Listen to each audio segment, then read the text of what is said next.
దేవుని పరిశుద్ధమైన నామానికి మహిమ కలుగును గాక. ఈ రాత్రి మీతో కలిసి దేవుని మాటలు పంచుకోవడానికి, ఆయన సన్నిధిని అనుభవించడానికి ప్రభు ఇచ్చిన ఉన్నతమైన కృపను బట్టి ప్రభుని ఎంతో స్తుతిస్తున్నాను.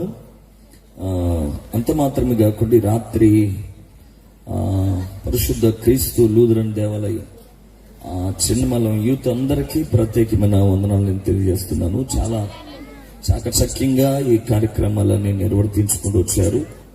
మీ ఆసక్తిని బట్టి ప్రభుని ఎంతో స్తుతిస్తున్నాను. ఇంతకుముందు కూడా అద్భుతంగా ప్రార్థించిన చెల్లికి కూడా ప్రత్యేకమైన వందనాలు. దేవునికి స్తోత్రం కలుగును గాక.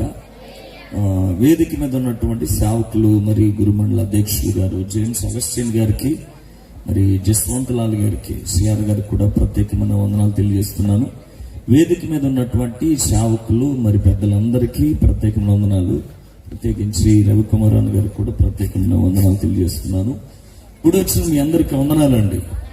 ప్రభు మిమ్మల్ని అందరిని దీవించి ఆశీర్వదించును గాక. కొంచెం గట్టిగా చెప్దాం హల్లెలూయా.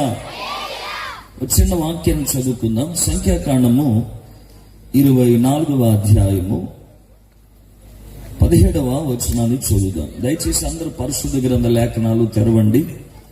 సంఖ్యాకాండము 24వ అధ్యాయము 17వ వచనం చదువుదాం. ఆయనను చూచుచున్నాను గాని ప్రస్తుతమున ఉన్నట్టు కాదు, ఆయనను చూచుచున్నాను గాని సమీపమున ఉన్నట్టు కాదు. నక్షత్రము యాకోబులో ఉదయించును, రాజదండము ఇశ్రాయేలులో నుండి లేచును. తల ఉంచండి, ప్రార్థన చేద్దాం. వాక్యమైన కృపాసత్య సంపన్నుడా, ఈ రాత్రి మా మధ్య వసించడానికి దిగిరండి. మా ప్రాణాత్మ శరీర దేహాలన్నిటినీ నీ వాక్యం చేత పరిశుద్ధపరచండి. మరి చిన్నమల యూత్ మెంబర్స్ అందరూ కలిసి నిర్వర్తించిన యూత్ క్రిస్మస్ బట్టి నిన్నెంత స్తుతిస్తున్నాను. బిడ్డల్లో ఏర్పాటు చేసిన ఐక్యతను బట్టి వారి మనసులో నేను స్తుతించి ఆరాధించి నీవిచ్చిన రక్షణకు వారు పాత్రులుగా ఎంచబడ్డానికి ఈ రాత్రి ప్రభా వాక్యపు వెలుగులో వారి నడతలు సరి చేసుకోవడానికి కృపతో నింపమని అడుగుతున్నాను. ఇప్పుడు వచ్చిన ప్రజలందరితో నేరుగా స్పష్టంగా మాట్లాడండి. ఈ రాత్రి మానవ స్వరము కనుమరుగు చేయబడాలి. దైవికమైన స్వరము ఇక్కడున్న వారందరికీ వినిపించబడడానికి సహాయం చేయండి. నాకు నేరుగా నీకు అప్పగించుకుని చూడగా పరిశుద్ధాత్ముడు అద్భుతమైన నీ కార్యాన్ని రాత్రి బట్టబయలు చేయమని యేసు నామములో అడిగి వేడుకుంటారు మా పరమ తండ్రి, ఆమేన్. హల్లెలూయా. మంచిది. సమయం చాలా అయింది, 10 గంటలు. చాలా తక్కువ సమయమే, మేబీ 30 or 40 minutes లోపలనే నా వర్తమానాన్ని ముగించడానికి ఇష్టపడతాను. చాలా శ్రద్ధగా యవనస్తులు కూడా మీరు దేవుని మాట వినాలి. ఎందుకంటే మీటింగ్ ఎవరిది? మాట్లాడాలి, యవనస్తులదే. కాబట్టి పెట్టేసి అటు ఇటు వెళ్ళడానికి వీలు లేదు. మీరు కూడా వాక్యాన్ని వింటే ఆ వాక్యములున్న రక్షణానందాన్ని మరలా మనం అనుభవించడానికి దేవుడు కృప చూపించబోతున్నాడు. కనుక చదవబడిన లేఖన భాగాల్లో రాయబడిన ఇతివృత్తాంతం మన అందరికి తెలిసిందే. ఇశ్రాయేలీల ప్రజలు ఐగుప్తు నుండి కనాను దేశానికి తిరిగి వెళుతున్న వారి ప్రయాణంలో చాలా అవకతవకలు ఏర్పడ్డాయి. చాలా ఇబ్బంది గల పరిస్థితుల మధ్య వారు వెళుతున్న దేవుని బాహుబలము వారి విషయంలో ఏ రోజు తక్కువ చేయబడకుండా చాలా సమృద్ధికరమైన వనరులను దేవుడు వారికి అందించి వాగ్దానం చేసిన దేశానికి వారిని తానే వారికి ముందుగా ఉండి నడిపించుకుంటూ వెళుతున్న తరుణాలు.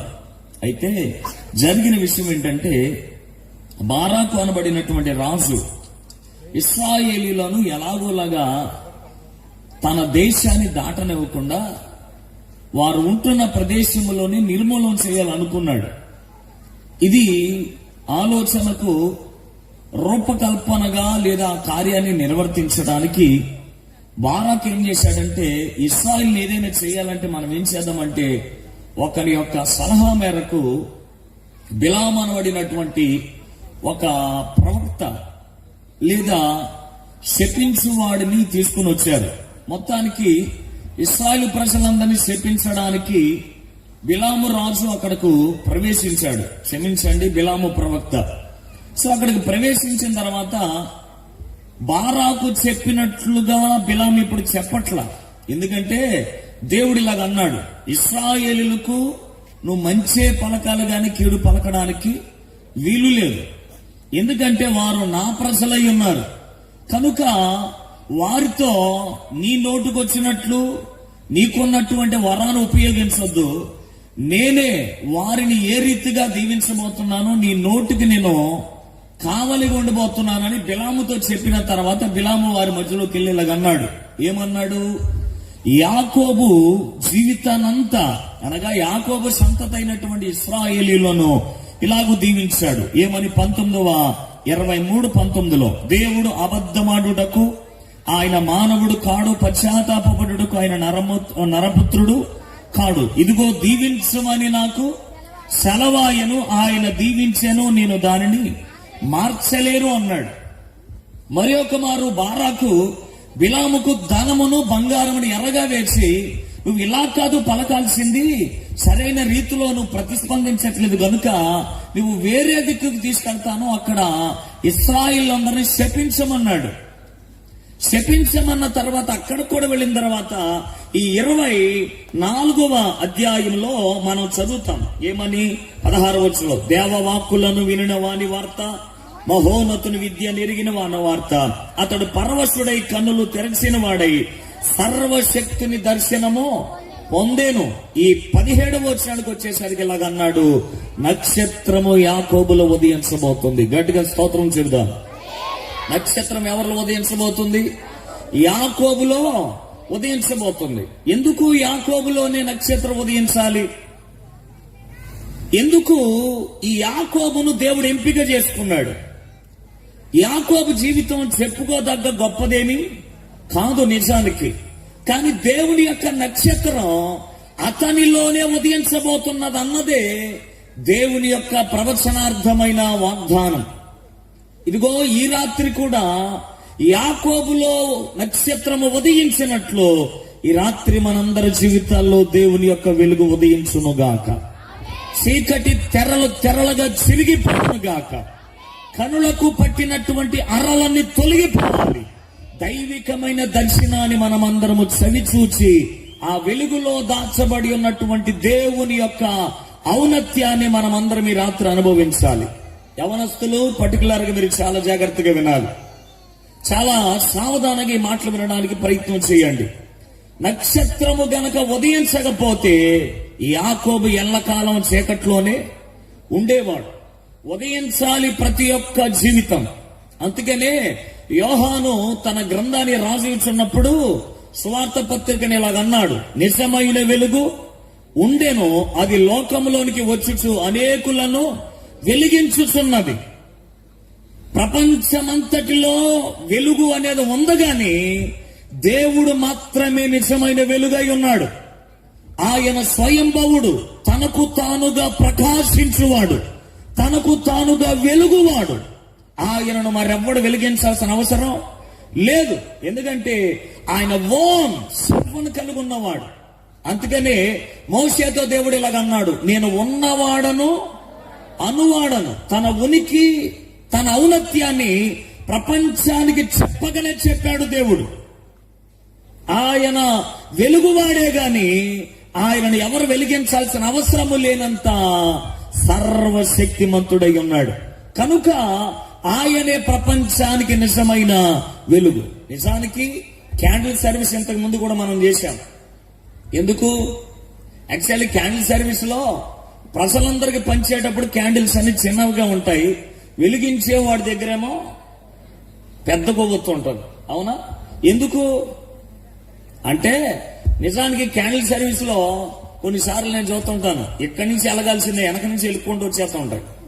వాళ్ళ దగ్గర ఒక అగ్గిపెట్టి ఉంటుంది అనమాట, వాళ్ళే సొంతంగా వెలిగించేసుకుంటారు. నిజానికి క్యాండిల్ సర్వీసు కొవ్వొత్తులని చేతిలోకి వచ్చిన తర్వాత, లేదా గురుమండల అధ్యక్షులు గాని, లేదా నాలాంటి ఒక సావకుడు గాని క్యాండిల్ వెలిగిస్తాడు. అది దేవుని క్యాండిల్ అంటారనమాట. ఆయనలో ఆ క్యాండిల్ వెలుగుతున్నప్పుడు ఆ క్యాండిల్ దగ్గరకు వచ్చి ప్రతి క్యాండిల్ ఏమవ్వాలి? వెలిగించబడాలి. దాని అర్థం ఏంటంటే సేవకుడి చేతులున్న పెద్ద కొవ్వొత్తు దేవునికి సాదృశ్యం, మిగతావన్నీ మనుషులమై ఉన్న మనందరికీ సాదృశ్యం. వెలగాల్సినది దేవునిలోని అందరి జీవితాలు వెలిగించబడాలి.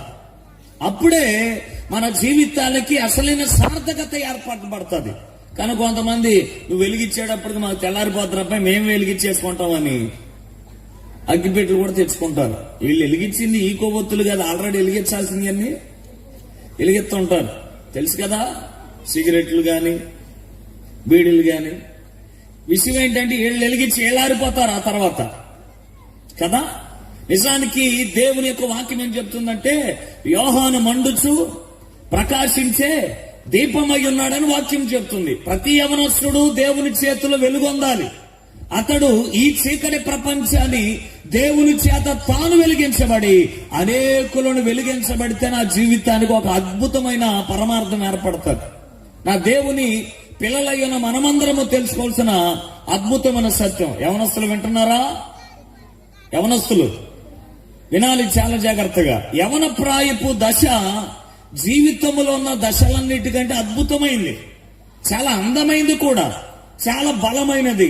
ఎందుకంటే యవన ప్రాయంలోనే అన్ని అనుకూలంగా ఉంటాయి. ఆలోచించేది, స్పృహ ఉంటుంది, బలము కలిగి ఉంటాం, దేహము నిండా శరీరం అంతా ఆరోగ్యం ఉంటుంది. పరిగెత్తేది ఈ వయసులోనే, ఏదైనా సాధించేది కూడా ఈ వయసులోనే. ఈనాటి యవనస్తులు అన్ని సాధిస్తున్నారు, కానీ యేసును మాత్రం సొంతం చేసుకోలేకపోతున్నారు. క్రిస్మస్ సెలబ్రేషన్ చేయడం గొప్ప కాదు, శాల్వేషన్ అనేది చాలా ప్రాముఖ్యమైనది. ఎంత గంతులేతనం అనేది ఇక్కడ ముఖ్యం కాదు, ఎంతగా రక్షణ ఆనందాన్ని మనము అనుభవిస్తున్నామన్నదే ప్రాముఖ్యం. పండగ ఎవడైనా చేస్తాడు, అర్థమవుతుందా?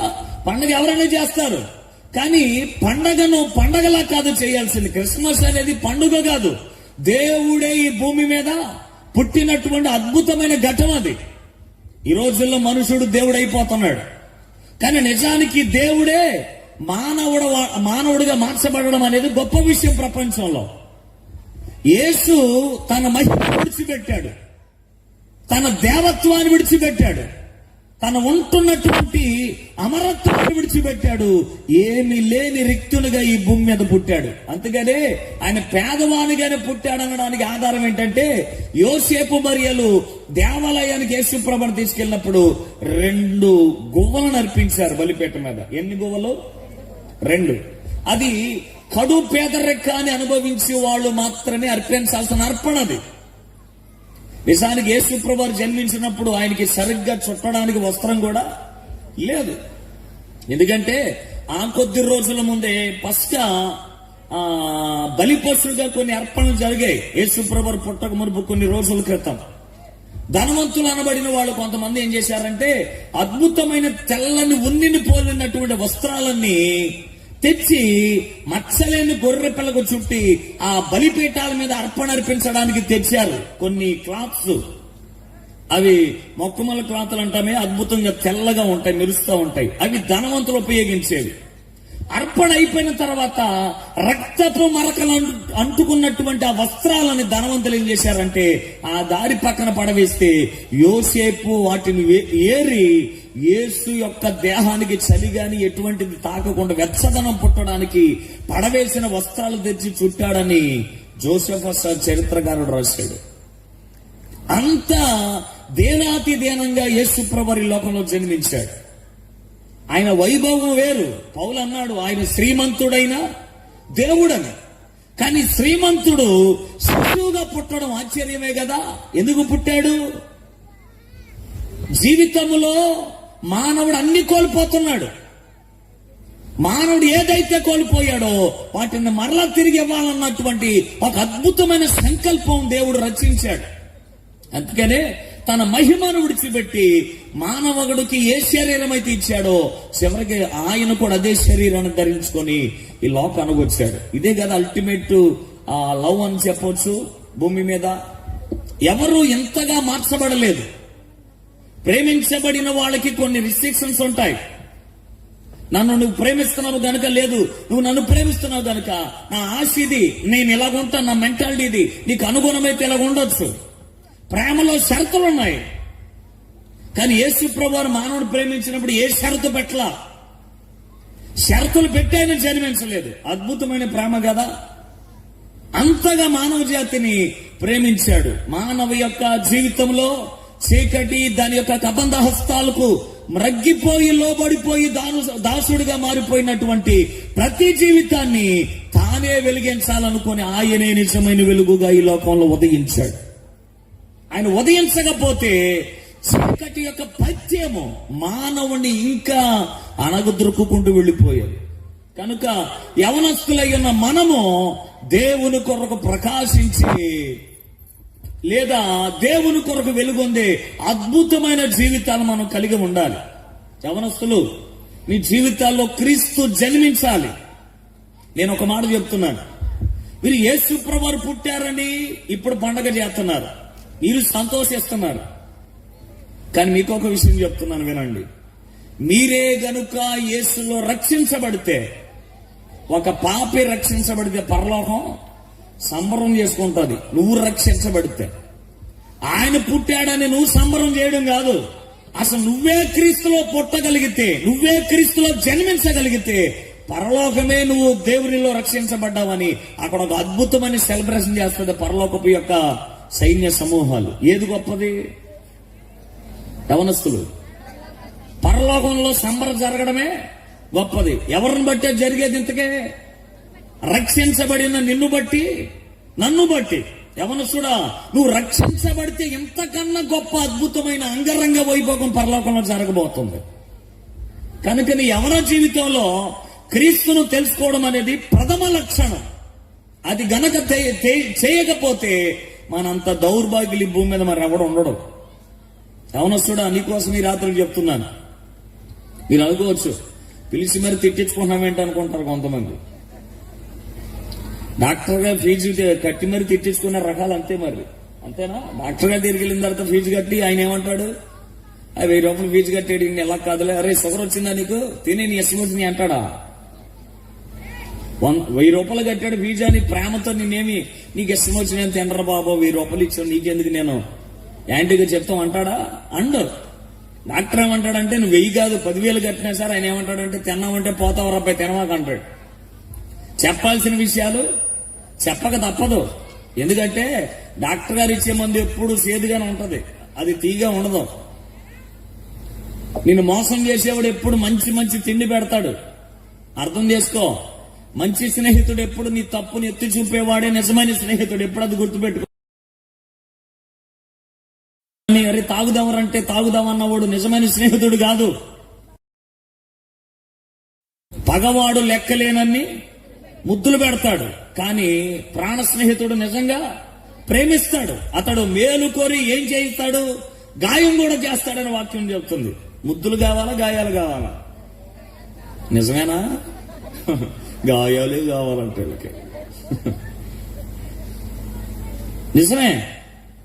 దేవుడు కూడా కొన్నిసార్లు మన మేలు కొరకే గాయం చేస్తాడు, మనం నొప్పించేటట్లు కూడా చేస్తాడు.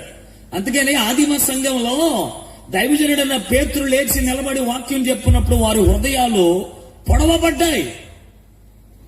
వారి హృదయంలో పశ్చాత్తాపం కలిగింది దేవుని దగ్గర. దేవుని మాట నొప్పి కలుగుతుందంటే మందు బాగా పనిచేస్తున్నాను అర్థం చేసుకోవాలా. అంతేగాని పాస్ గారు నా గురించి చెప్తున్నాడు, నీ గురించి చెప్పకపోతే ఎవరి కోసం చెప్తాను? ఇప్పుడు నన్ను పిలిచింది ఎవరి కోసం చెప్పమని? మా కోసం అంటే యవనస్తుల కోసమనేగా. మరి ఇప్పుడు మీ గురించి చెప్పాల్సింది ఏం చెప్పాలి? నేను సినిమాలు చూసి చెప్పారు అబ్బాయి, ఇష్టం వచ్చినట్టు తిరిగామని చెప్పాలి నేను? అది చెప్పడానికి కాదు దేవుడు నన్ను పిలిచింది. ఏది చెడో ఏది మంచో ఖచ్చితంగా నేను చెప్పి తీరాల్సిందే. అది జీవితంలో తెలుసుకోవాల్సినటువంటి నగ్న సత్యాల్లో యేసును సొంత రక్షకునికి అంగీకరించకపోవడం ప్రథమమైనది. అది గనక చేయని రోజు నీ జీవితంలో ఎన్ని పండగలు చేసినా దండగా. యవనస్తుడా, రాకెట్ కన్నా వేగంగా పరుగులెత్తే వయసు ఇది. యవన ప్రాయంలో ఆలోచనకి అద్దు అడుపు ఉండదు. ఇవి చాలా చురుకుగా రాకెట్ కన్నా శరవేగంగా వెళ్ళిపోతుండే యవనస్తుల ఆలోచనలు. వేగంతోని వెళ్ళాలనుకుంటారు, కాదనట్లేదు నేను. కానీ నీకు ఒక మాట చెప్పాలి, వేగంగా వెళ్ళుడు ఎప్పటికైనా త్వరగా ఫాల్ డౌన్ అవుతాడు. అందుకే పెద్దలు ఏమన్నారు? నిదానమే చెప్పాలా.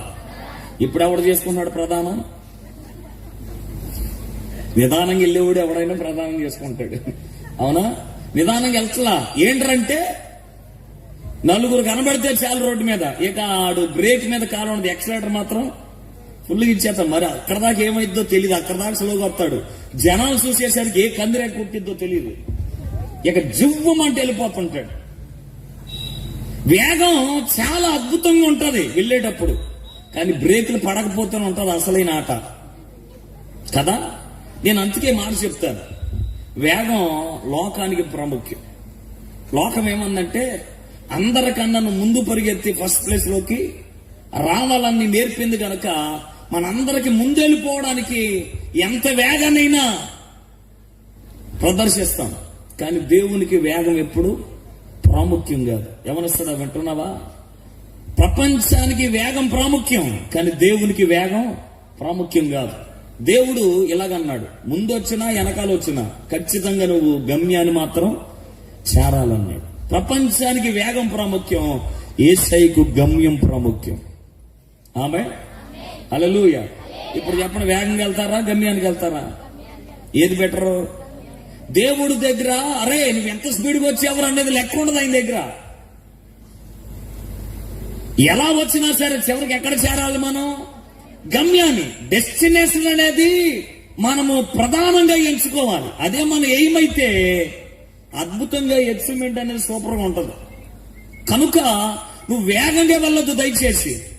అందుకని వాక్యం ఏం చెప్తుందంటే, నీ విశ్వాసమునకు కర్తయు దానిని కొనసాగించువాడైన యేసు వైపు చూచుచు నీ ముందు ఉంచబడిన పరుగు పందెములో ఎలా పరిగెత్తమన్నాడు? వేగంగా పరిగెత్తమన్నాడా? ఓపికతో పరిగెత్తమన్నాడా? యవనస్తుడా, నీ అందమైన జీవితాన్ని వేగంగా పరిగెత్తి పాడు చేసుకోకు. ఓపికతోనే నిన్ను కొనసాగించువాడని యేసు వైపు చూడు. యాకోబు యవన ప్రాయంలో ఓపిక లేనోడు, ఏదైనా త్వరగా పొందేసుకోవాలి. ఆ పొందుకునే క్రమంలో అమ్మ నాన్న అన్న అనే భేదాభిప్రాయం ఆయనకి లేదు. ఎవరిని లెక్క చేసే తత్వం కాదు. యాకోబు జీవన విధానం చాలా మంచిగా కనబడతాడు. మిమ్మల్ని ఒక క్వశ్చన్ వేస్తాను, యాకోబు మంచోడా యాషాబు మంచోడా? అమ్మా ఏదో అంటున్నారు. యాకోబు మంచోడా యాషాబు మంచోడా? ఏదో అంటున్నారు, కొంచెం గట్టిగా చెప్పొచ్చుగా. ఏది చెప్తే తంటన్నాడు చెప్పమాకండి, జస్ట్ క్లారిఫై. యాషావే బాగా చెప్పారు తల్లి, ఎందుకంటే నాన్న ఏది అడిగితే అది తెచ్చి ఇచ్చేవాడు. యాకోబు అలాంటోడు కాదు. అమ్మా నాన్నన్న గౌరవం ఉంది ఎవరికి? యాషావుకి. కానీ యాకోబుకి ఏం లేదు. అమ్మాయిని ఒకటే, నాన్నైన ఒకటే, అన్నయ్యని ఒకటే. తాను పొందుకోవాలనుకుంటే ఎలాగోలాగా సంపాదిస్తానే ఉంటాడు. కొంతమంది ఇలాంటి శంకిని పిల్లలు ఉంటారు. యవనస్తులు వినాలి. అమ్మ కష్టపడుతుంది, నాన్నకి ఒంట్లో బాగాలేదు, నేను అడిగింది ఇచ్చే సామర్థ్యం ఉందో లేదో కూడా కొంతమంది యవనస్తులకి తెలీదు. నువ్వే సావైనా సావు, నాకు కావాల్సింది మాత్రం నాకు. నీకు 1 రోజులు టైం ఇస్తున్నాను, ఇస్తావా లేదా నన్ను ఫ్యాన్కి ఏలాడమంటావా? సిగ్గుందా నీకు యవనస్తుడా? నేను ఇలాగంటాను, 17 సంవత్సరాల వయసు వచ్చిన ప్రతి ఆడపిల్ల ప్రతి మగపిల్లాడు తల్లిదండ్రుల మీద ఆధారపడాల్సిన అవసరం లేదు. వింటున్నారు నేను చెప్పేది? 17 సంవత్సరాలు లేదు, ఇంకొక సంవత్సరం అగస్ట్ చేసుకో. 18 సంవత్సరాల వయసు వచ్చిన తర్వాత నీ పాకెట్ మనీ నువ్వే సంపాదించుకోవడం అలవాటు చేయాల. మన భారతదేశమే ఆడికి 50 ఏళ్ళు వచ్చినా సరే అమ్మా నాన్న వండి పెడతానే ఉంటారు. ఆడికి డబ్బులు ఎత్తానే ఉంటారు. వాళ్ళ దేకినా పాకినా ఆరోగ్యమైనా ఆరోగ్యం లేకపోయినా సరే ఎలాగున్నా సరే కొడుకుల్ని కూతుర్లు పోషిస్తానే ఉంటారు. మనల్ని సంపాదించేసి కూర్చొని తినండి రబ్బాయి అంటారు. వీళ్ళని కొయిటి వెళ్ళిపోతారు, వీళ్ళేమో రోడ్లో తిరుగుతూ ఉంటారు.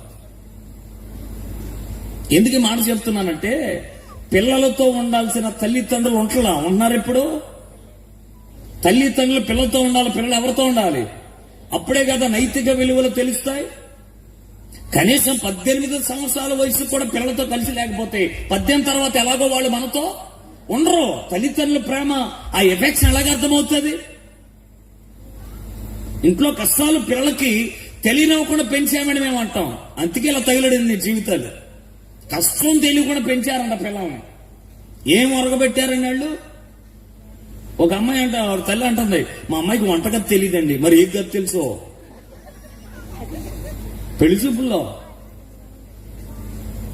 ఇలాగా పెంచి పిల్లల జీవితాన్ని సర్వనాశనం చేస్తున్నారు.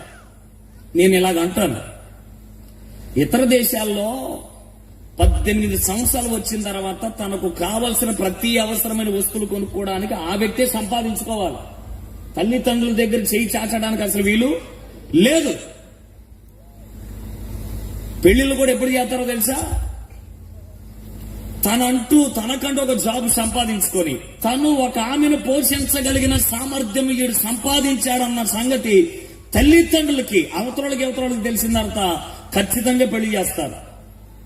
పెళ్లికి జాబులు ఎత్తుకుతారు. ఓకే, వీళ్ళిద్దరు బతుకుతారా? కలిసి బ్రతుకుతారు. రా, మీ ఆవిడ తెచ్చి ఇంట్లో పెట్టడానికి, నా ఇంట్లో కాదు, నువ్వంటూ ఒక ఇల్లు కట్టావని అడుగుతారు తల్లిదండ్రులు. ఇతర దేశాల్లో ఉన్న రూల్ అది. మనమా పెళ్లి దగ్గర పడేసరికి ఇల్లు కట్టేసి వాళ్ళందరిని ఇంట్లోకి తోసేసి వీళ్ళేమో బయట. అవునా?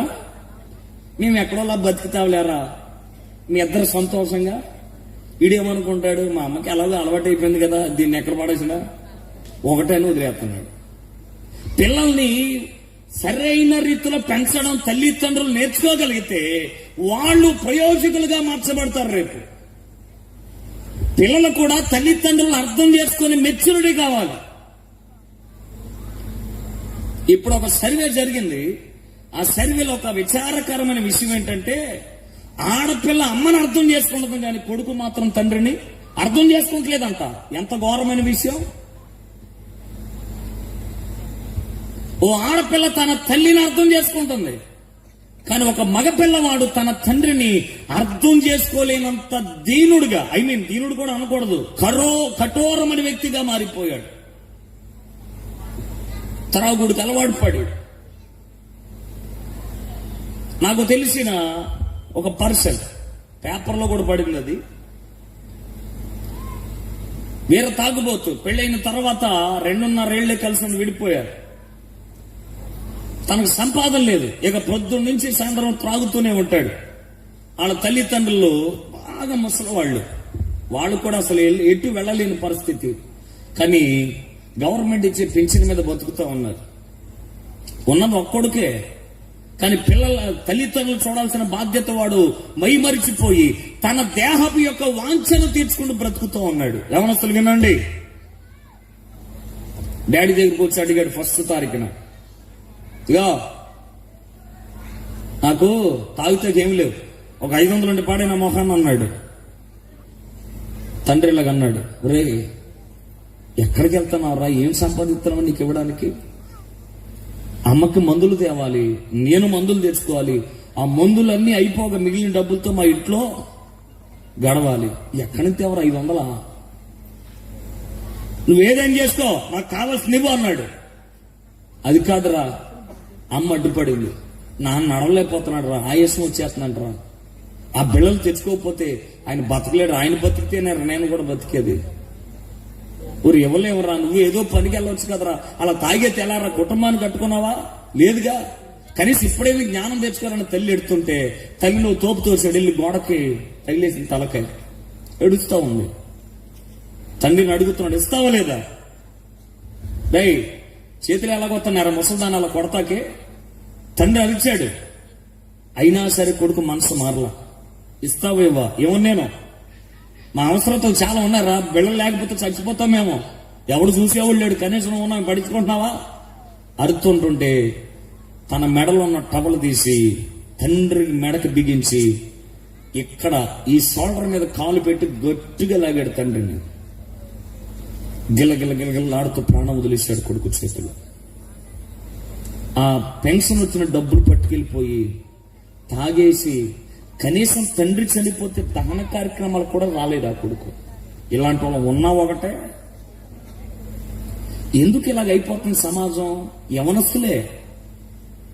ఎందుకంటే వాక్యములు చెబుతుంది, మరణము కిటికీలను ఎక్కుతుంది, రాజ్య మార్గాల్లో వీధిలో తిరగనివ్వకుండా మరణము సంచరిస్తుంది, వాళ్ళకు దొరికేస్తున్నాడు యవనస్తుడు. యవనస్తుడా, నీ యవన జీవితంలో దేవుని ముద్ర కనుక పడగలిగితే నిన్ను స్వాధీనం చేసుకోవడానికి ఏ చీకటి తరం కాదు. నువ్వు దేవుని చేతిలోకి వెళ్ళగలిగితే అద్భుతంగానే జీవితం ఉంటుంది. నీ యవన ప్రేమలో, నీ ఆలోచనలకు, నీ హృదయంలో మెదిలే ఆశలకి వాక్యము కేంద్ర బిందువుగా మార్చబడితే నువ్వు ప్రతి దానిని జయించుకొని క్రీస్తులో విజయ వీరుడుగా నిలవబడడానికి అవకాశం ఏర్పడుతుంది. కనుక ఈ రాత్రి దేవుని యొక్క వాక్యాన్ని వినుచున్నప్పుడే నీ అంతరంగములో కదులుతున్నటువంటి దేవుని ఆలోచనలకి నీ హృదయాన్ని అప్పగించుకోగలిగితే నువ్వు చూడలేని విజయాలను సొంతం చేసుకోవడానికి అవకాశం ఉంటుంది. హల్లెలూయా. నీ శరీరం ఎంత బలహీనమైనా, నువ్వెంత ఫెయిల్యూర్ మధ్యలో వెళుతున్నా సరే, ఒక్కసారి నీ జీవితాన్ని ఆయన చేతిలో పెట్టి చూడు. నేను కూడా భయంకరమైన పూజల పునస్కారాల మధ్య పుట్టి పెరిగినోడు. నేను మా ఇంట్లో మారెమ్మ అనే గృహదేవత మా ఇంట్లో ఇలవేల్పు. నిత్యము పూజల పునస్కారాలు మధ్య మునిగి తేలిన కుటుంబాలు. మా తాతయ్య గారి మీద ఈ మారెమ్మ అనే దేవత ఘనాసారిగా పోంతా ఉండేది. మా నాన్నగారు వాళ్ళ అన్నదమ్ములు నలుగురు. మా నాన్నగారు చివరైన నరసింహులు గారు మా నాన్నగారి పేరు. మా నాన్నగారికి వివాహమైన తర్వాత శ్రీరామ నవమి రోజు నేను పుట్టిన కారణాన్ని బట్టి అంతర్వేది తీసుకెళ్లి పురోహితుల చేత రాము అను నామకరణ చేయించారు. నాకు శ్రీరామ నవమి రోజు నేను పుట్టానని. తిరిగి నామకరణ అయిపోయిన తర్వాత ఇంటికి వెళుతున్న తిరుగు ప్రయాణంలో జ్వరంగా ప్రారంభించబడిన బలహీనత నా శరీరంలో పెనుమార్పులు వచ్చి నా కుడికాలు పోలియో వ్యాధిగా మారిపోయింది. నడకలేదు నాకు చిన్నప్పుడు. 6 నెలలు ఎలక్ట్రానిక్ షాక్ పెట్టి ట్రీట్మెంట్ చేశారు. ఇప్పుడు క్యాన్సర్ పేషెంట్ చేస్తున్నారు కీమోథెరపీ కరెంట్ పెట్టి. అట్లా 6 నెలలు డే అండ్ నైట్ 24 గంటలు కరెంట్ పాస్ అవుతూ ఉండేది నా బాడీకి. 6 నెలల తర్వాత డాక్టర్ గారు ఇలాగ అన్నాడంట, మీ అబ్బాయికి కుడికాలుకున్న వ్యాధి తీవ్రత ఎక్కువై ఎడమకాలు కూడా సోకిన కారణాన్ని బట్టి మీ అబ్బాయికి 2 కాళ్ళు పడిపోయి నడకలేదు. ఇక మీ అబ్బాయికి పాకడం దేకడం తప్ప వేరే చాయిస్ లేదని నా తల్లిదండ్రులతో చెప్తే ఇంట్లో మొట్టమొదటిగా పుట్టినోడేమో ఇంట్లో ఏడుపు దొక్క నెమ్మది లేని పరిస్థితులు. మొక్కని దేవుడు లేడు, ఎక్కన కొండ లేదు, చేయని పూజల పునస్కారాలు లేవు. అన్ని చేసి శకాకుల మధ్య ఉన్నప్పుడు నిజానికి మా కుటుంబానికి యేసుప్రభు అంటే నచ్చదు. తక్కువ కులస్తులు, దేవుడు వీరి జాతికి వేరే మతానికి చెందినోడు అని అపోహ అజ్ఞానాల మధ్య బ్రతికిన కుటుంబాలు. కానీ మా నాన్నగారి దగ్గరకు ఆయన వచ్చేలా చెప్పాడు, అందరి దగ్గరికి వెళుతున్నావు కదా, వెళ్లేది యేసుప్రభు దగ్గరికి కూడా వెళ్ళొచ్చు. అందరిని దూషిస్తున్నావు, యేసుప్రభు వారిని దయచేసి అలా దూషించవచ్చు. ఆయన సర్వశక్తి కలిగిన దేవుడు. అందరి దగ్గరికి వెళ్తున్నట్లు యేసుప్రభు దగ్గరికి వెళ్ళి అందరికి నీ బాధ చెప్పుకుంటున్నట్లు ఆయనతో చెప్పుకోమంటే ఆ రోజు నా తండ్రి దేవుని మందిరానికి వెళ్ళి వెనకాల కూర్చుని ప్రార్థనలో కూర్చుంటుంది. పైన దేవునికి స్వరం మా నాన్నగారితో మాట్లాడుతుంది, ఈ రోజు నుండి నీ పేరు నరసింహ గారు, ఈ రోజు నుండి పేరు మోషేగా పిలుస్తున్నాను. స్తోత్రం కలుగునుగాక. నా కుమారుడా, నా సేవ చేస్తావా? నీ కుటుంబం నుంచి ప్రత్యేకించి నా సేవ కొరకు నియమించుకున్నానన్న కారణాన్ని బట్టి. ఎందుకంటే మా నాన్నగారు దేవుని మీద విశ్వాసం ఎలాగ ప్రారంభించబడిందంటే, మా ఇంట్లో ఉన్న దేవతలు మా ఇళ్లలోకి వచ్చి మాట్లాడినప్పుడు, ఎరా నరుడా రమ్మంటే గాని రావారా, అడిగింది గాని ఇవ్వారా అనే మాటలు వినబడేవి. కానీ దేవుని మందిరానికి వెళితే మా నాన్నగారితో దేవుడు మాట్లాడారంట, నా కుమారుడా అని. స్తోత్రం కలుగునుగా. ఏళ్ల తరబడి కొలిచినావిడేమో ఏరాంది, యేసు ప్రభువు దూషించాను, ఈయనేమో కుమారుడు అన్నాడు. బహుశా ఈయనే నిజమైన తండ్రేమో, పిల్లలను పిలిచినంత ప్రేమగా పిలుస్తున్నాడని ఆ రోజు నా తండ్రి దేవుని చిత్తానికి లోబడిపోయారు. స్తోత్రం. ప్రేమగల పిలుపు దేవునిది. ఆయన మాట మనుషుల యొక్క జీవితాలను, జీవిత విధానాలను అద్భుతంగా మార్చగలిగిన గొప్ప కృప కలిగిన వాడు. ఆ రోజు మా తండ్రి దేవుని చిత్తానికి లోబడి కట్టుబట్టలతో మా కుటుంబములు వెలివేసింది మా పెదనాన్న వాళ్ళు. ఆస్తులున్నా వాటిని ఇవ్వకుండా బయటికి గెంటేశారు మా పెదనాన్నలు. మన కులాలు ఏంటారు, మన దేవుళ్ళు ఏంటారు, కాని దేవుడి దగ్గరికి వెళ్ళారు. ఆ దేవుడే నీకు అవసరమైతే ఇంట్లో దేవి మన చిల్లుగా ఇవ్వకుండా కట్టుబట్టలతో బయటికి వచ్చిన పరిస్థితులు. నా తండ్రి నా తల్లిని నన్ను మా తమ్ముడు తీసుకొని దేవుని సేవకు వచ్చి ఆయన నమ్ముకున్న రోజుల్లో ఏ వైద్య శాస్త్రం అయితే నడక రాదు, పాకుతూ దేకుతూ బ్రతకమని చెప్పిందో అదే వైద్య శాస్త్రం కంగు తినే రీతిలో నా 2 కాళ్ళను ప్రభు ముట్టి స్వస్థపరిచాడు. జీవితంలో దేవుని చేతులకు వెళితేనే జీవితం ఆహ్లాదకరంగా మార్చబడుతుంది, ఆశీర్వాదకరంగా. దేవుడు ఇలాగ అన్నాడు, నీ హృదయము చెప్పాలి. ఏమనొస్తుందా? దేవుడు అడిగాడు హృదయం. అడగనోడికి ఎత్తున్నారు ఇప్పుడు ఆడపిల్లలు మగపిల్లలు. నా హృదయం ఇదిగో, నా జీవితం ఇదిగో. మొన్న రాజమండ్రి వైపు కార్లు వెళ్తుంటే నడిచే దారిని ఏం చూస్తావు, నీ వైపు తెలుసుకుని చూసిన నా హృదయం చూడంటున్నాడు ఒకడు. ఇప్పుడు ఆడు హృదయం వెంక చూస్తే యాక్సిడెంట్ అవుద్దా? ఖచ్చితంగా అవుద్ది. కొటేషన్లు బాగానే ఉంటాయి, కానీ నిజ జీవితంలోకి వచ్చేసరికి ఆట అలా ఉండదు. వింటున్నారా? కెమెరాలో లేదా యూట్యూబ్ లో ఉన్నట్టు జీవితాలు, ఇన్స్టాగ్రామ్ రీల్స్ లో ఉన్నట్టు ఉండదు జీవితం. అసలు రణరంగులో దిగేసరికి అనిపిస్తుంది యాదో జీవితం ఎలా ఉంది ఏంటని అనిపిస్తుంది. రంగుకి రియాలిటీకి చాలా వ్యత్యాసం ఉంటుంది తమ్ముడా. కంటికి కనబడుతున్నదంత అందంగా కనిపించవచ్చు, దగ్గరికి వెళ్తే ఉంటాయి ఆ మొహం మీద ఉన్న గతుకులు, ఆ మెతుకులు. అవి అర్థం అవ్వాలంటే దూరం నుండి కాదు, దగ్గరికి వెళ్ళాలి.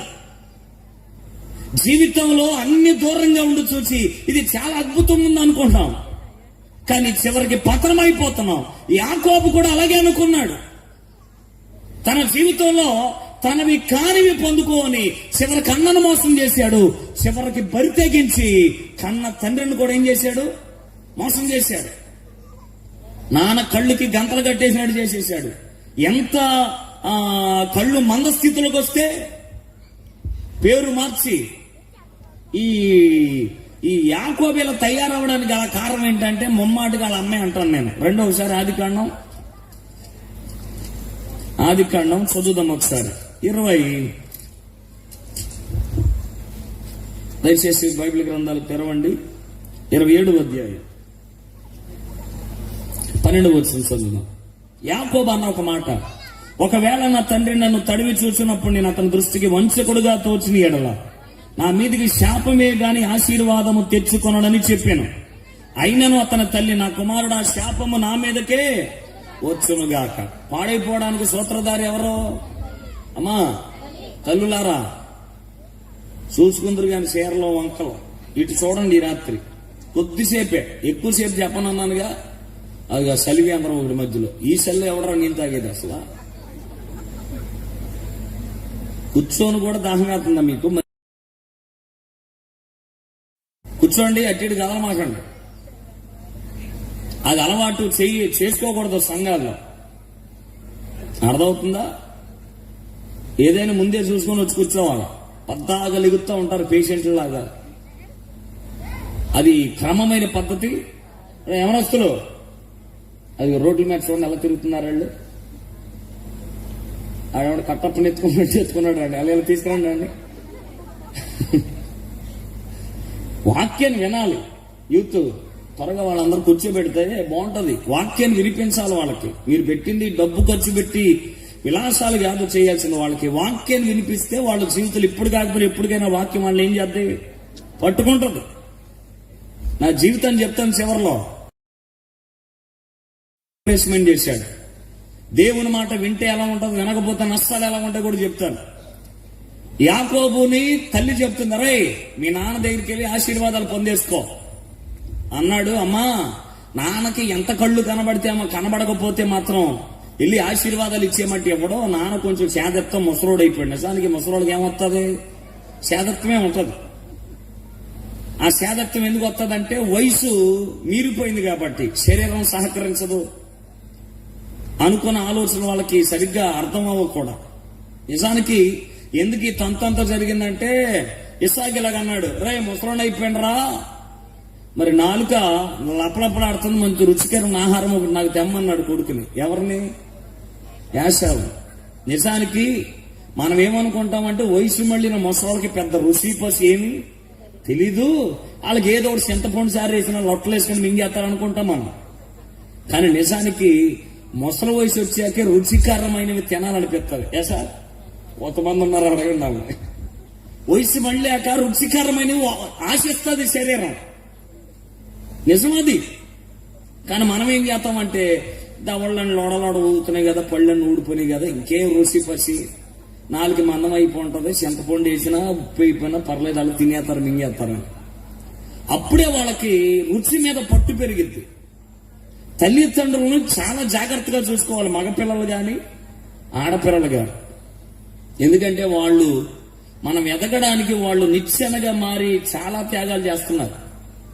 అందుకనే అమ్మ అంట సంకలో ఎత్తుకుంటుందంట. ఎక్కడ? ఎందుకు? నేను చూసేయన్ని నా కొడుకు నా కూతురు చూడాలని సంకలో ఎత్తుకుంటుందంట అమ్మ. కరెక్ట్గా సంకలు ఎత్తుకునేసరికి అమ్మకి ఇక్కడికి వస్తాం మనం. కానీ నాన్న ఎప్పుడు సంకలు ఎత్తుకోడు. ఎక్కడ ఎత్తుకుంటాడు? భుజాల మీద. ఎందుకంటే నాకు కనబడినవి కూడా నా కొడుకు చూడాలనుకుంటారంట. ఊరికే ఎత్తుకురాలా, నువ్వు నడవలేవని కాదు. వాళ్ళు ఎత్తుకునేది ఏంటి? ఎందుకంటే నా కూతురు నా కొడుకు నేను చూసేవాడిని. ఇది అమ్మ ప్రేమ. నాన్న ప్రేమ ఏంటంటే నాకు చూసినా చూడకపోయినా నా కొడుకు అనేవాడు నా కూతురు చూడాలని భుజాల మీద ఎక్కించుకొని మరి ఒకటికి వెళ్ళినా రెండుకి వెళ్ళినా అలాగే మోసుకొని వెళ్ళిపోతుంటారు. అంత ప్రేమ. కానీ వాళ్ళు చిన్నపిల్లల్లాగా మారిపోయినప్పుడు మాత్రం ఈ రోజు యవనస్తులు సరిగ్గా ఎంత విచారం, ఎంత దుఃఖకరం అంటే వాళ్ళు ఏమి చేసుకోలేని వయసు అది. ఒకప్పుడు అలాంటి ఏజ్ లో కూడా మనమందరం ఉన్నవాళ్ళమే. కడిగారు, ఎత్తారు, శుభ్రం చేశారు. కొట్టినా మనం మేలు కొరకే కొట్టి మనకు ఒక అనుకున్నదంతా సాధించి పెడుతున్నారు. ఇన్ని సాధించిన వాళ్ళకి మన జీవితంలో కనీసం వాళ్ళు యుక్త వయసుకు వచ్చిన తర్వాత పట్టించుకొని వారిని ప్రేమతో దగ్గర తీసుకుని వారి అవసరాలు తీర్చడం మనకి కావాల్సిన కర్తవ్యమేగా. యాసావుతో ఆ మాట చెప్పగానే, నానా నీకెందుకు నన్ను కూర్చో, నేను తెచ్చేస్తాను. త్వరగా వెళుతుంటే కొడుకుని పిలిచున్నాడు. రే త్వరగా మంచి మాంసం ఉందయ్యే, తెస్తే బాగా తిని నేనేం చేస్తాను, ఆశీర్దిస్తాను. సరే నాన్న తెచ్చేస్తాను, నువ్వు అలాగే ఉండు అన్నాడు. ఈ అడ్డమైన ఆశీర్వాదాలు పొందుకునే బ్యాచ్ అంటారు కొంతమంది. యాకోబులు అంటాడు. అడ్డంగా వచ్చేసాడు అంతే. వచ్చేసి నాతో అన్నాడు, నానా నువ్వు చెప్పినట్టు నేను నీకు ఆహారాన్ని తెచ్చేశాను. అవునా, ఇంత శీఘ్రంగా ఎలా దొరికిందంటే యెహోవా నాకు సహాయం చేశాడు. అక్కడ భారీ డైలాగ్ మళ్ళీ అడుగుతున్నాడు. ఏంట్రా స్వరం ఏంటి యాకోబు లాగా ఉంది, వచ్చినాడు నువ్వా? కాదుగా, వెళ్ళారు ఒకసారి. దగ్గరకు వచ్చి చూశాడు, తడిమాడు. చూడగానే రోమాలు ఉన్నాయి. ఎందుకంటే యాకోబు నన్నున్నవాడు, యాసావేమో రోమ చర్మాన్ని కలిగి ఉన్నవాడు. ఇంట్లో భార్య ఏం చేసిందంటే ఇస్సాకు గురించి తెలిసి గొర్రె మేక యొక్క చర్మాన్ని కప్పిపుచ్చిందంట. ఎక్కడెక్కడ చేతుల దగ్గరను మెడ దగ్గర కప్పి భర్త దగ్గర పంపించింది. మూడవది కూడా ఏం చేసిందో చెప్పనా, యాసావు వేసే పై వస్త్రం ఒకటి ఉంటుంది, అది సువాసన భరితమైంది. ఆ వస్త్రాన్ని కూడా ఎవరు కప్పింది ఇప్పుడు? తల్లి యాకోబుకి. మొత్తానికి అమ్మ చెప్పినట్టు ఆడతాకెళ్ళాడు యాకోబు. నాన్న దగ్గర రమ్మంటే చేతులు చూపించాడు. యాసావులా ఉన్నావురా, సరే ఇలారా దగ్గరికని యాకోబు వేసుకున్న పై వస్త్రాన్ని యాసావు అనుకున్న వాసన చూశాడు. నిజానికి ఆ వాసన చూసి ఇలాగన్నాడు, యెహోవా దీవించిన చేనులాగా ఉంది అని యాకోబుని పూర్తిగా దీవించేశాడు. ఇక్కడ మీకు విషయం చెప్పాలి. ఇదంతా ఎవరు చెప్పింది ఇంతకే? తల్లి రెబెకా కదా. నేను అంటాను, ఇస్సాకు తడుగుతాడని నీవుడికి ఎలా తెలుసు అంటావు? వాసన చూస్తాడని పై వస్త్రాన్ని ఎలా కప్పింది అంటావు? భార్యలు బహు తెలివి కలిగిన వాళ్ళు బలహీనంగానే కనబడతారు, కానీ వాళ్ళు మానసికంగా చాలా స్ట్రాంగ్ గా ఉంటారు. మగోడు ఎంత బలవంతుడు ఉన్నా సరే 5 నిమిషాల్లో దొరికేస్తాడు ఏం చేసినా. కానీ ఆడవాళ్ళు తప్పు చేసినా సరే దొరకరు వాళ్ళ జీవితంలో. ఎంత నువ్వు వస్తుందమ్మా మీకు? అలాగని చెయ్యమని ప్రోత్సహించట్లా నేను. ఇస్సాకు తీసుకునే నెక్స్ట్ స్టెప్ కూడా రెబెకాకు అర్థమైపోయిందంటే ఆవిడ మామూలుది కాదనమాట. అంత జ్ఞానాన్ని భర్త యొక్క నెక్స్ట్ ఆలోచన కూడా పసిగట్టిన రెబెకా మొత్తానికి సక్సెస్ అయింది. యాకోబు అమ్మ చెప్పిన డాడీ చివరికి ఆశీర్వాదాలు పొందుకున్నాడు. మనందరికి తెలిసింది, యాసావు వచ్చాడు, ఒక్క దీవెన కూడా లేదు. యాసావు కోపం వచ్చింది, కత్తి పట్టుకున్నాడు. ఎవరిని చంపడానికి? యాకోబుని చంపడానికి. మొత్తానికి యాకోబుని తప్పించాలనుకుంది అమ్మ. యాకోబు తెలగింది, అరే నువ్వు త్వరగా ఈ ప్రాంతాన్ని వదిలేసి, బెర్షెబా వదిలేసి ఎక్కడికి పారిపో? హారాను పారిపో. చదువుదాం ఆ మాట. 27:43. నీవు నా మాట విని లేచి హారాన్లో ఉన్న నా సహోదరుడు లాబాను వద్దకు పారిపోయి నీ అన్న కోపము చల్లారు వరకు, నీ అన్న కోపము నీ మీద నుండి తొలగి నీవు అతను చేసిన వాటిని అతను మరచు వరకు లాభానుద్ద కొన్నాళ్ళు ఉండుము. అప్పుడు అన్న మాట దగ్గర నుండి చాలా జాగ్రత్తగా చదవండి. అప్పుడు నేను అక్కడ నుండి నిన్ను పిలిపిస్తాను. ఇది తల్లి వాదన. పారిపోమని చెప్తుంది. సార్ మిమ్మల్ని క్వశ్చన్ వేయాలి. చిన్న మలం కదండి, అంతేనా? చిన్నమలం భలే వాడుతున్నారు పదం, చిన్నమలం. ఓకే, చిన్నమలం అనే ఈ ఊళ్ళో ఈ రాత్రి ఒకరిని మర్డర్ చేసి ఉంటున్నారు. ఎవరస్తులు ఒకరిని మర్డర్ చేసి రాత్రికి రాత్రి హైదరాబాద్ అండర్ గ్రౌండ్ ఎక్కితే కేసు కొట్టేద్దంటారు గవర్నమెంట్. యవనస్తులు వినాలి, కొట్టేద్దా? ఎక్కడున్నా సరే తెచ్చి లాకప్లో పడేస్తారు. కేసు ఎక్కడికి వెళ్ళినా కేసే. ఎందుకంటే మనకున్నటువంటి జ్యుడిషియల్ కస్టడీలో కొన్ని ఆర్టికల్స్ ఉండే, వాటి ప్రకారం ఎవడు ఏ నేరం చేశాడు దాన్ని బట్టి శిక్ష ఖచ్చితంగా ఉంటుంది. ఇప్పుడు యాకోబు బేర్షెబాలో తప్పు చేసి హారాన్లో పారిపోతే దేవుడు వదిలేస్తాడా? యవనస్తుడా, నువ్వు ఎవరికి తెలియకుండా సిగరెట్ కాల్చావు, ఎవరికి తెలియకుండా సందుల్లో గొంతుల్లో పొలాలు గట్టినా తాగేసావు, ఎవరు చూడలేదు అనుకున్నావు. మరి పైనోడు కళ్ళుకి కళ్ళోడు ఎట్టేవేంటి? మనం అనుకోవచ్చు ఇక్కడ చేసిన పాపం సైలెంట్ గా వెళ్ళిపోతే హారాను దేవుడు ఏం చేయలేడు అనుకుంటే నేరం అయిపోద్ది. నువ్వు ఎవడ కంటిలో పడకుండా నీ ఎస్కేప్ అవ్వచ్చేమో కానీ ఆయన కంటిని దాటి ఏ మానవుడు దాటి వెళ్ళలేడు. అందుకు వాక్యం ఏం చెప్తుందంటే ఆయనకు మరుగై ఉండుట అసాధ్యం.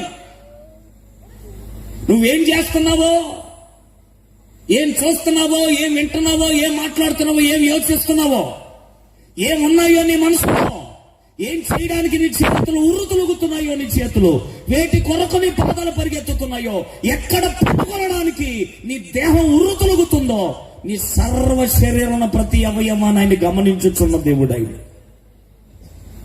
ఆయన నుండి తప్పించుకోలేవు. యాకోబు బేర్షెబాను హారాన్ని పడిపోతున్నాడు. అమ్మ వెళ్ళిపోయేటప్పుడు ఎలాగందరై పంపదీసి నా మీద ప్రేమతో బెంగ ఉందని ఇక్కడ కొత్త మేము చచ్చినా రావద్దు, కబురు నేను చెప్పు వరకు అంది. ఎవరు చెప్పాలి? అమ్మే చెప్పాలి. ఏమని?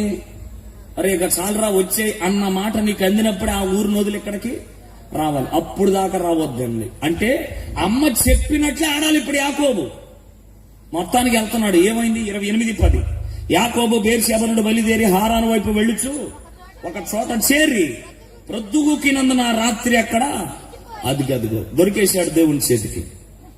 యవనస్తుడా, పాపం చేస్తున్నంతసేపు చాలా అద్భుతంగా ఉంటది, కానీ పాపం యొక్క వాంఛ తీరిన తర్వాత దానంత చిరాకు మరేది ఉండదు కూడా. అంత ఘోరమైంది. అది చాలా రమ్యముగా అనిపించి చివరికి అది మనల్ని విరక్తిలోనికి తీసుకెళ్తాది. పాపం చాలా ప్రమాదమైనది. యాకోబు నేరాలు చేస్తున్నప్పుడు బానే ఉంది, కానీ ఇప్పుడు పారిపోవాల్సి వస్తున్నప్పుడు అతని పరిస్థితి ఎంత తీవ్రమైపోయిందంటే ఇప్పుడు ప్రొద్దుగూకుపోయిన అనుభవంలోకి వెళ్ళిపోయాడు యాకోబు. చీకటి ఆ రాత్రి పారిపోకుండా రాళ్ల మధ్య నిలిచిపోయాడు. యాకోబు ఎక్కడికి వెళ్ళిపోయాడు? చీకట్లోకి. చెప్పాలి రతలులారా, ఎక్కడికి వెళ్ళిపోయాడు యాకోబు? చీకట్లోకి. ప్రొద్దుగూకుపోయిందని వాక్యం చెప్తుంది. పారిపోయినోడు చీకట్లో ఎక్కడికి వెళ్ళగలుగుతాడు? ప్రయాణం ఆగిపోవాల్సిందే. ఒక్కడుగు కూడా ముందుకు వేయలేకపోతున్నాడు యాకోబు. ఆ రాత్రి రాళ్ల మధ్య పడుకున్నాడు. ఏం తక్కువని రాళ్ల మధ్య పడుకోలే యాకోబు. యాకోబు ఏమో లేనివాడా? యాకోబు యొక్క తాత అబ్రహాం అపార కుబేరుడు. శారమ్మ చనిపోయినప్పుడు ఆమెను పాతి పెట్టడానికి భూమిని కొనుచున్నప్పుడు అడిగాడు, నాకు ఒక భూమి కావాలని అడిగితే అక్కడ అమ్మేవాళ్ళు ఎలాగన్నారు, నువ్వు మా మధ్యలో మహారాజులాగా ఉన్నావన్నారు. అబ్రహాం ఎలా ఉన్నాడు? మహారాజు. మహారాజు యొక్క మనవడు ఏమవుతాడు? రాజకుమారుడు అవ్వాలా. కానీ ఎక్కడికి వచ్చాడు? రాజకుమారులాగా ఉండవలసినాడు ఎక్కడికి వచ్చాడు? రాళ్ల మధ్య. పాపం అంతే, ఎక్కడ ఉంచాలో కూడా ఉంచనివ్వదది. బహుఘోరమైన స్థితిలోనికి తీసుకెళ్లిపోతుంది పాపం యొక్క చర్య. యాకోబు చేయుచున్న పరిస్థితులు ఇప్పుడు అదే స్థితిలోనికి తీసుకెళ్తున్నాయి. చాలా అద్భుతమైన జీవితానికి అడ్డుకొండాల్సినటువంటి యాకోబు ఇప్పుడు వచ్చి అశాంతంగా రాళ్ల మధ్య పడుకున్నాడు. ఆ రాత్రి దేవుని యొక్క దైవ దర్శనం కలిగింది. నేను నీ తండ్రి అయిన అబ్రహాము ఇస్సాకుల దేవుడను, నువ్వు వెళ్ళి ప్రతిస్తారు 28:15 నిన్ను కాపాడుతాను, తోడై ఉంటాను, నువ్వు వెళ్ళి ప్రతి స్థలం ముందు నిన్ను కాపాడుతాను, మరలా ఈ దేశానికి రప్పిస్తాను. ఈ మాట కూడా ఆలోచన చేయండి. ఇంతకుముందు అమ్మ ఏమంది, నేను కబురు పెట్టేదాకా ఈ ఊరు రాబోతుంది. ఇప్పుడు దేవుడు ఏమంటున్నాడంటే, నేను మరలా ఈ దేశానికి రప్పిస్తాను. మొత్తానికి దేవునికి దైర్శనం కలిగింది. ఆ రాయిని తీసుకున్నాడు, ఆ రాయి మీద నూనె పోశాడు, ఆ స్థలానికి బేతులని పేరు కూడా పెట్టేశాడు. అక్కడ నుండి వెళ్ళిపోయాడు. మొత్తానికి హారాన్లో లాభాను కలుసుకున్నాడు. లాభాను కలుసుకున్న తర్వాత అదే ఇంట్లో చేరిపోయాడు. ఆ ఇంటి వాళ్ళలో ఒకడు వాడైపోయాడు యాకోబు. మెల్లిమెల్లిగా ఆ ఇంట్లో కలిసి 6 సంవత్సరాలు ఉచితంగా కొలువు చేశాడు. ఎన్ని సంవత్సరాలు మాట్లాడాలి? ఎన్ని? 6. యవనస్తుడా, నీ గురించి రాత్రి మాట్లాడేది. 6 సంవత్సరాల కాల వ్యవధి తర్వాత వెనక్కి తిరిగి చూసుకున్నాడు. 6 ఏళ్ళైనా మా అమ్మ నుండి ఏ కౌరు లేదంటే, రమ్మన్నా నేనే పిలుతానంది. వెళ్తే ఇప్పుడు ఏమొద్దో, ఒకవేళ అమ్మగా పిలవపోయిన వెళ్ళేందుకో ఆడు పగతున్నాడు. వేసేసినా వేసేస్తాడు. ఎందుకు వచ్చింది? సర్లే, 6 సంవత్సరాలైన మా అమ్మ నుండి స్పందన లేదంటే ఆడు పగ ఇంకా పోలేదు. బేర్షేబలు ఇంకా పగలు ప్రతీకారాలు ఉండిపోయాయి అనుకుంటా. ఏం చేద్దాం, వయసు కూడా వచ్చేసింది. పెళ్లి చేసుకున్న వయసు ఎవరికి? యాకోబుకి. మాంగారి దగ్గరికి వెళ్ళాలి అన్నాడు. మామ, నీకు 6 సంవత్సరాలు కొలువు చేశాను కదా, మా అమ్మ ఇంకా కౌరు పెట్టలేదు, మరి నాకు పెళ్లి వయసు వచ్చింది, పెళ్లి చేసుకోవాలనిపిస్తుంది అన్నాడు. సరేరా చేసేవాళ్ళ అన్నాడు. ఎవరాళ్ళని ఎందుకు చేసుకుంటాను, నీ చిన్న కూతురు అంటే నాకు ఇష్టం అన్నాడు. లాభాన్ని ఎలాంటోడంటే, ఉచితంగా వస్తే పెనాలు కూడా తాగేశారట. కనుక ఇక్కడ ఒక పాయింట్ గుర్తుపెట్టుకోలే యవనస్తులు. నేరం చేసి ఒకడి కింద పని చేస్తున్నాం అనుకో, ఆడు మన జీవితాన్ని పాపం కన్నా ఘోరంగా చిదిమేస్తాడు. లాబాను యాకోబును చేసింది అదే. ఎందుకంటే యాకోబు ఇక ఎటు వెళ్ళడానికి అవకాశం లేదు. అందుకనే నేను ఇలాగ చెప్తూ ఉంటాను, తొందరపడి నిర్ణయాలు తీసుకుంటే తీరిగ్గా కూర్చొని ఏడవాలి ఒక రోజు. అర్థమవుతుందా? నిర్ణయాలు తీసుకోవడానికి తీరిక ఉండాలి, కానీ తీరిగ్గా తీసుకోవాల్సిన నిర్ణయాలు తొందరపడి తీసుకున్నాం అనుకో, చివరికి తాయితీగా కూర్చొని ఎడుతూ ఉండాలి. తెలుసుకుని కోటు అంత బాధ ఎందుకు? అందుకని పెద్దలు అన్నారు, నిదానంగా వెళ్తే ప్రధానం వద్దురు అని. మన వాళ్ళు నిదానంగా వెళ్ళక ప్రధానం లేకుండా డైరెక్ట్ గా పెళ్లి చేసేసుకుంటున్నారు. నిజానికి నిదానంగా వెళితేనే అద్భుతంగా ఉంటుంది జీవితం. యాకోబు త్వరగా వెళ్ళిపోతున్నాడు. ఇప్పుడు ఎక్కడ పడిపోయాడు? చిక్కులో పడిపోయాడు. ఏం చేయాలి అర్థం అవట్లా. లాభాన్ అన్నాడు, ఓకే మా అమ్మాయిని పెళ్లి చేసుకుంటావు, సర్లేరా, ఎవరికో ఇచ్చే కన్నా నా కూతురు నీకు ఇచ్చాననుకో నా కళం తిరిగిద్ది కదా, ఎత్తాలేగానో షరత్ అన్నాడు. ఏంటి మావా? 7 సంవత్సరాలు కొలువు చేయాలి. ఎన్ని? 6 ఏళ్ళు అయిపోయింది, ఇప్పుడు ఒక 7. సర్లే, 7 ఏళ్ళు ఏదో ఒకటి అవుతుందిలేని అగ్రిమెంట్ మీద సంతకం పెట్టేసాడు. 7 సంవత్సరాలు కొలువు అయిపోయింది. తీరిపోయిన తర్వాత మాంగారి దగ్గరికి వచ్చి అన్నాడు, మామ అయిపోయింది కదా, మరి పెళ్లి చేసే అన్నాడు. ఆ రాత్రి పెళ్లి పెట్టేశాడు. పెళ్లి అయిపోయింది. తెల్లారి బేరం అని ఏడ్చుకొని వచ్చేసాడు మళ్ళీ లాభం దగ్గరికి. ఏమామా ఏమని చేశావు? నేను అడిగింది నీ చిన్న కూతుర్ని, పెద్దదంటే నాకు అసలు ఇష్టం. ఒరే నీకే కాదు నాకు కూడా ఇష్టం లేదు అది. ఎందుకంటే జబ్బు గలది ఎడిసవుతుంది ఎవరికే తెలీదు. దాని లోపాల వల్ల పెళ్లి అవ్వట్లా. పెద్దదాన్ని ఇవ్వకుండా చిన్నదాన్ని ఇస్తే మా ఊళ్ళో చిన్నదాన్ని ఎవరు పెళ్లి చేసుకోడు. కనుక పెద్దదాన్ని ఇవ్వాలి, ఆ తర్వాత చిన్నదానికి పెళ్లి అవుతుంది. అందుకే చిన్నదాన్ని నేను ఇవ్వలేదు, పెద్దదాన్ని ఇచ్చాను. నువ్వు ఎలాగో చిన్నదాన్ని ఇష్టపడుతున్నావు కాబట్టి ఇంకొక 7 సంవత్సరాలు కొలువు చేయమన్నాడు. ఎన్ని? ముందొక 7, ఇప్పుడు ఒక ఎన్ని సంవత్సరాలు? 14 సంవత్సరాలు. ఒక వ్యక్తి నేరం చేశాడు అనుకో, కోర్టు అడిగించే శిక్ష ఎన్ని సంవత్సరాలు అనుకున్నావు? 14 సంవత్సరాలు. వైఫ్ కోసం లైఫ్ రిస్క్ చేశాడు భక్తుడు. ఎవరి కోసం? వైఫ్ కోసం. ఏంటిది?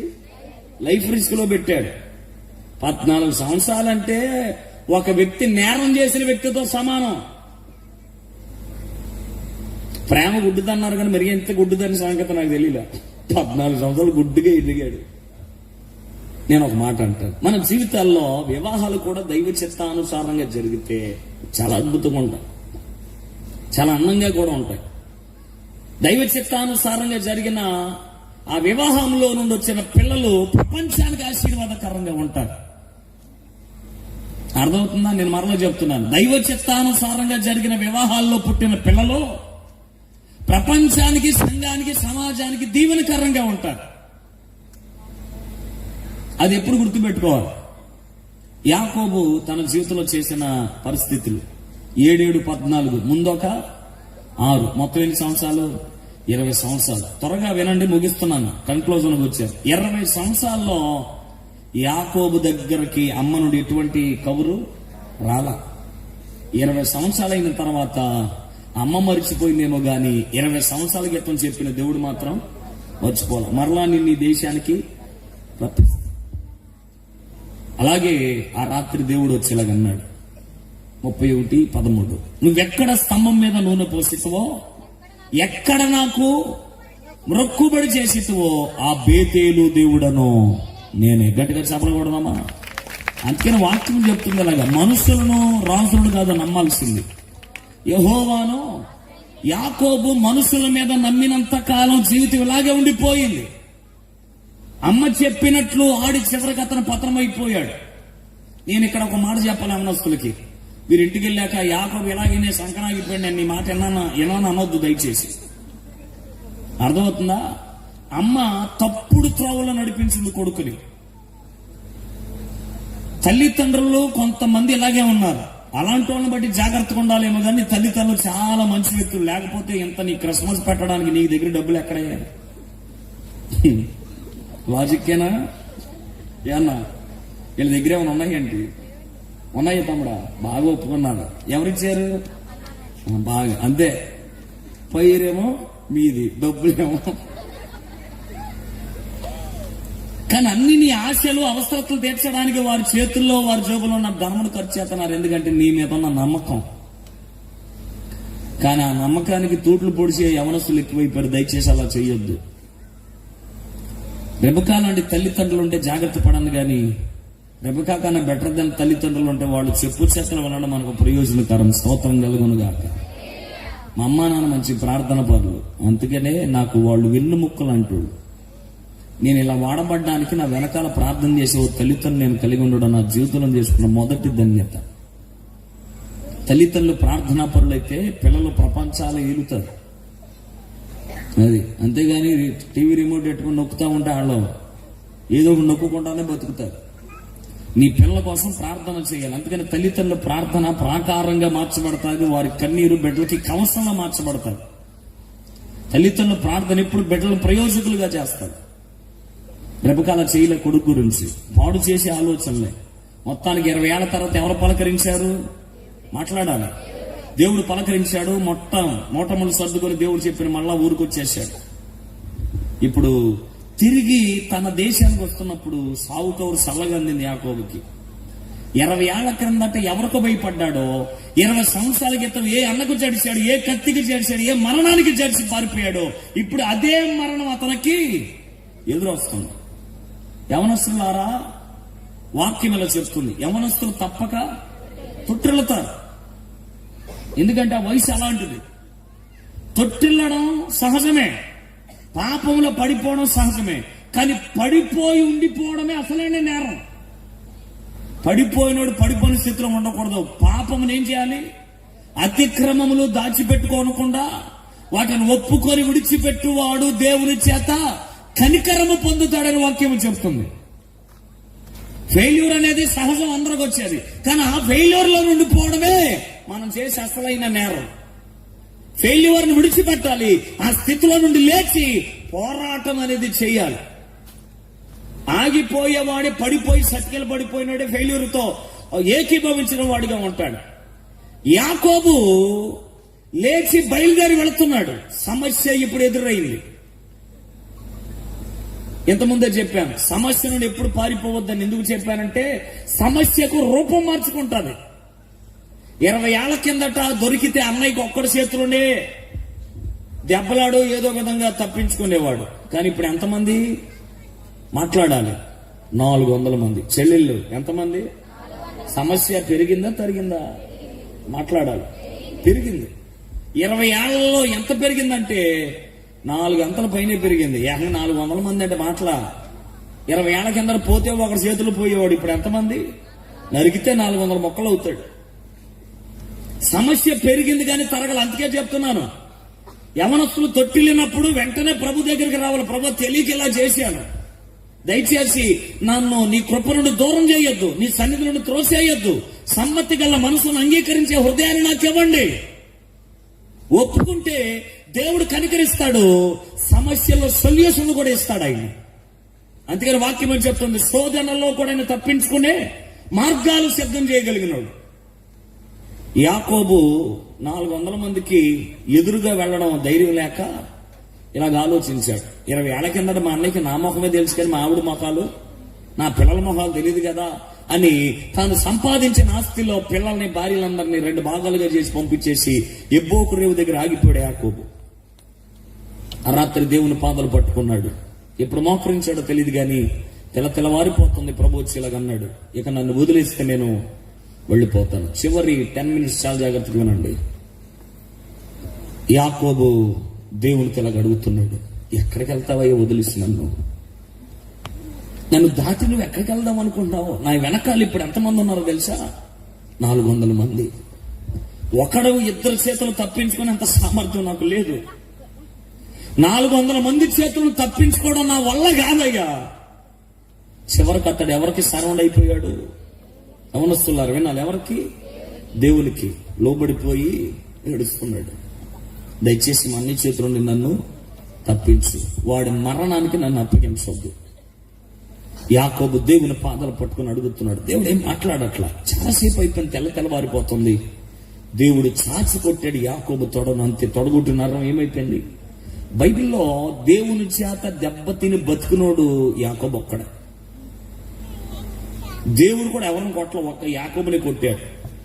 కానీ వాక్యం ఎలా చెప్తుంది, ఆయన ఎవరిని ప్రేమిస్తాడో వారినే గద్దిస్తాడు, శిక్షిస్తాడు కూడా. యాకోబుని ఎంత ప్రేమించాడంటే గద్దించి అంతగా ప్రేమించాడు. అందుకని రోమిలికి రాసిన పత్రిక 19వ వచనం అనుకుంటా, 9వ అధ్యాయంలో ఎలాగంటాడు, నేను యాకోబును ప్రేమించితిని గాని యాసావును ద్వేషించానన్నాడు. యాకోబు దేవుని చేత ప్రేమించబడ్డవాడు, కానీ తన జీవితం ఎంత పతనమైపోయింది. ఎందుకంటే ప్రేమించుచున్న దేవునికి తన జీవితం ఇవ్వాల. అందుకని రాత్రి దేవుడు ఇలాగన్నాడు, నేను కొట్టినా కూడా నన్ను వదిలేలాగలేవు, నువ్వు నన్ను వదిలిపెట్టి నేను వెళతాను. ప్రభువా, నువ్వు నన్ను కొట్టినా చంపినా దయచేసి నా పరిస్థితులన్నిటిని మార్చి నన్ను దాటి వెళ్ళమన్నాడు. యాకోబు ఏడుస్తూ ఉన్నాడు. యాకోబు ఏడుపును చూసి దేవునికి కూడా దుఃఖం వచ్చింది. 2 ప్రశ్నలు వేశాడు యాకోబుని. ఈ రాత్రి ఆ ప్రశ్నలే నీకు కూడా వేసి నా వాక్యాన్ని ముగిస్తున్నాను. దేవుడు యాకోబు దగ్గరకు వచ్చి ఇలాగన్నాడు, యాకోబా, ఈ రాత్రి నువ్వు నా దగ్గరకు వచ్చి నువ్వు నన్ను ఏం చేయమంటున్నావు? ఆశీర్వదించమంటున్నావు. వినాలి, ఏం చేయమంటున్నావు? నువ్వు నా దగ్గరకు వచ్చి ఆశీర్వదించమంటున్నావు. కానీ నీకు ఒక విషయం తెలుసా యాకోబు, నువ్వు పుట్టి చాలా ఏళ్ళయింది, నీకు పిల్లలు భార్యలు కూడా వచ్చేసారు. కానీ ఇప్పుడు నా దగ్గరకు వచ్చి నన్ను దీవించు, నన్ను ఆశీర్వదించు అంటున్నావు. కానీ నీకు ఒక విషయం చెప్తున్నాను యాకోబు, మీ అమ్మ కడుపులో పిండంగా లేనప్పుడే నేను నిన్ను దీవించాను అన్నాడు. స్తోత్రం చెప్దామా? ఎప్పుడంటే యాకోబుని దీవించాడా లేదా? రెబెకా ఏం చెప్పాడు? పిల్లలు లేక దేవుని సన్నిధికి వెళ్ళినప్పుడు, ఒకే జనపదములో, ఒకే కానుపులో 2 జనపదములో నేను నీకు ఇవ్వబోతున్నాను. అయితే పెద్దవాడు చిన్నవాడికి ఏమై ఉంటాడు? దాసుడై ఉంటాడు. యాకోబా, మీ అమ్మ నీకు చెప్పిందో లేదో నాకు తెలియదు కానీ నువ్వు అసలు మీ అమ్మ కడుపులో పెన్నంగా పడక మునిపే నీ చరిత్ర అంతా రాశానురా. యవనస్తుడా, ఈ రాత్రి కాదు మనం దీవించబడేది, మనం అమ్మ కడుపులో పడక మునిపే పెన్నంగా లేనప్పుడే దేవుడు మన చరిత్రలంతా రాశాడు. నమ్మినోళ్ళు స్తోత్రంగా చెబుతాం. హల్లెలూయా. నువ్వు ఎలా ఉండాలో, నువ్వు ఎవరి కడుపున పుట్టాలో, పుట్టిన నువ్వు ఎలా గొప్పడు అవుతావో, నీ జీవితపు యొక్క దిశ నిర్దేశాలన్నీ క్షుణ్ణమైన పద్ధతిలో గుర్తెరిగిన వాడు. అందుకనే ఎఫెసీయులకు రాసిన పత్రికలో పౌలు చేత దేవుడు ఇలా రాయించాడు, ఏమని? జగత్ పునాది వేయబడక మునిపే మనము క్రీస్తులో ఏర్పరచబడ్డం, ఆయన దైవ సంకల్పాన్ని బట్టి. నేను ఎప్పుడు ఇలాగా గర్వంగా చెప్తుంటాను, నీ వయసు ఎంత అబ్బాయి అంటే, నేను భూమి పుట్టక మునుపు ఉన్నాను అంటా ఉంటాను నా ఫ్రెండ్స్తో.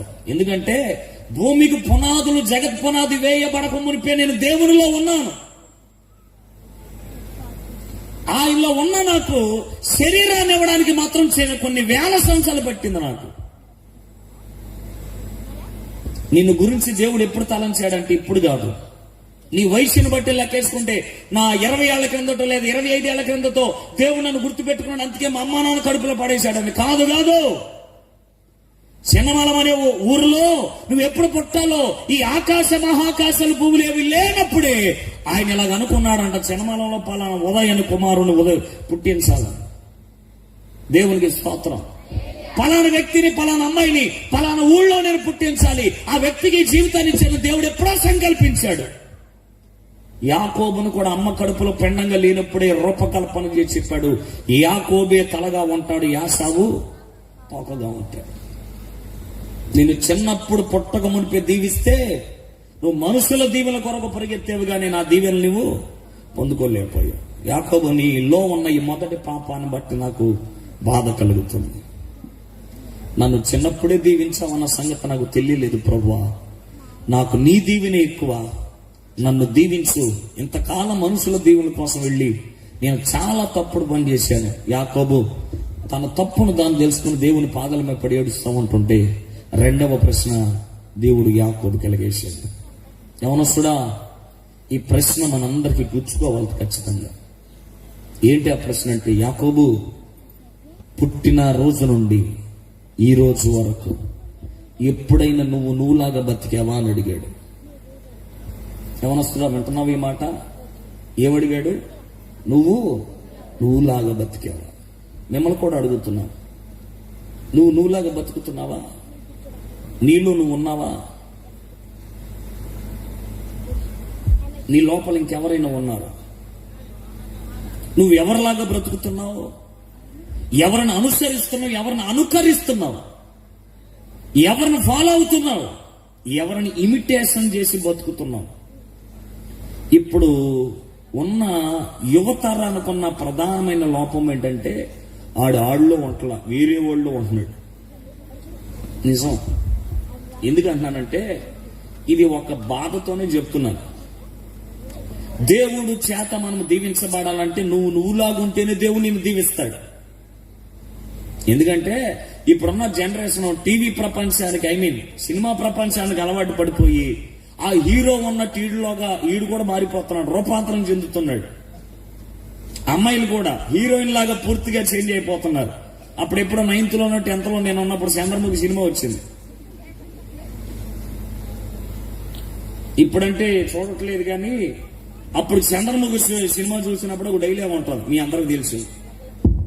లకలక కాదు, ఇది ఒకటే గుర్తుందమ్మా మీకు. అంటే సినిమా చూడమని ప్రోత్సహించట్లా. అందులో ఉన్న డైలాగ్ ఏంటంటే, చంద్రముఖిలా మారిపోయిన నీ భార్య అయిన గంగను చూడు అని. ఎవరంటే ఈవిడి గంగ, కానీ ఎవరిలా మారిపోయింది? ఈడిలాగా ఉండడం. అందుకేనే కొన్ని ఊళ్ళు వెళ్తున్నప్పుడు హీరోల పక్కన ఈడు కూడా ఉంటాడు ఆడి గెటప్ లో. నేను అంటాను, బ్రదర్, నీకంటే ఒక జీవితాన్ని దేవుడు ఇచ్చినప్పుడు ఇంకొకరి జీవితాన్ని తాకడు తెచ్చుకొని ఎంతకాలం బ్రతుకుతావు అంటాను నేను. దేవుడు నీకంటే ఒక జీవితం ఇచ్చాడుగా, నీకంటే ఒక లైఫ్ ను దేవుడు క్రియేట్ చేశాడుగా. నువ్వు ఇలా ఉండాలని నీకు అందమైన పోలికలు ఇచ్చాడు. నువ్వేమో ఆ పోలికను మార్చేసి ఆడికిలాగా మారిపోతే దేవుడు అనుకుంటాడు, నిన్ను ఎందుకు సృష్టించానో నాకే అర్థం కాలేదని ఆయన వేదన చెందుతాడు. యవనస్తుడా, నువ్వు ఎవరినో అనుసరించడానికి దేవుడు నిన్ను పుట్టించలేదు. ఈ భూమి మీద నువ్వైనా నేనే మరెవరైనా సరే మనమందరం వెంబడించాల్సింది యేసునే. హల్లెలూయా. అందుకని ఇలాగన్నాడు, నా వెంబడి రండి. నువ్వు మనుషుల్ని, సెలబ్రిటీల్ని, హీరోలు వెంబడించగలిగితే నువ్వు పతనానికి పోతావు. కానీ యేసుని వెంబడించగలిగితే నిన్ను మనుషులను పట్టే జాలరుగా నా దేవుడు మార్చబోతున్నాడు. దేవునికి మహిమ కలుగునుగాక. అనేకులను రక్షించే సాధనాలుగా దేవుడు ఎంపిక చేసుకుంటాడు. ఎవరిలా మారుతున్నావు? ఏ హీరోను చూసి అదే పోలికలాగా గుండీలు బత్తాలు ఇప్పేయటం కుర్రోళ్ళు, ఏదైనా చూపించడాలు, హెయిర్ కటింగ్లు ఏమో డిఫరెంట్గా ఉంటాం. మరి ఆడు కత్తిరి ఇరిగిపోయిందో ఈయన అంటాడు సగమే చేయించుకొని సగం తగలాడతాం. మీరు నవ్వుతున్నారు, మీరేం తక్కువ? సమంతలా మాట్లాడుతుంది ఒక అమ్మాయి, ఊపిరంతా బిగబట్టి పోతాదేమనుకున్నాను నేను. ఎందుకలా? నువ్వు ఆన్లైన్లో కాదు ఇమిటేషన్ చేయాలి, అనుకరిస్తే దేవుడికి నచ్చవు. నువ్వులాగా బ్రతికిన రోజున దేవుని ఆశీర్వాదం ఏంటో పూర్తిగా అనుభవించగలుగుతావు. నువ్వులాగా మారు. నీలో నువ్వు ఉండాలి, నీ లోపల దేవుడు ఉండాలి. అప్పుడే నువ్వు విజయ పదంలో సక్సెస్ఫుల్ లైఫ్ లీడ్ చేయడానికి అవకాశం ఉంటుంది. నీ లోపల మరొకటి పెట్టుకున్నావంటే దేవుడికి అసలు సస్యమేర నచ్చం. ఇప్పుడు యాకోబులు ఎవరున్నారో తెలుసా? యాషావు ఉండిపోయాడు. ఎవరు ఉండిపోయారు? యాకోబు జీవితాన్ని తాకడ పెట్టేశాడు. యాషావు ఆశీర్వాదాలు యాకోబు తెచ్చేసుకున్నాడు. యాకోబు తన అన్నయ్యని జ్యేష్ఠత్వాన్ని తనకు చెందన కూడా తానే లాగేసుకున్నాడు. తనులాగా లేడు, యాసావులాగా మారిపోయాడు. చివరికి పేరు కూడా ఎవరిది? యాసావే. పేరు తనది యాకోబు, కానీ ఎవరిని అడిగినా సరే తన పేరేం చెప్తున్నాడు? యాసావే. తన పేరు కూడా అమ్మేసుకున్నా. నిజానికి యాసావు అమ్ముకున్నాడు అనుకుంటాం మనం, కానీ యాకోబే తన పేరును తన జీవితాన్ని కూడా అమ్మేసుకున్నాడు. అందుకనే దూరంగా దిక్కులేనోడుగా దేశాలమ్మడ పడి తిరుగుతూ ఉన్నాడు యాకోబు. చివరికి మరణానికి ఎదురయ్యాడు. మరణము చేత కప్పబడ్డాడు.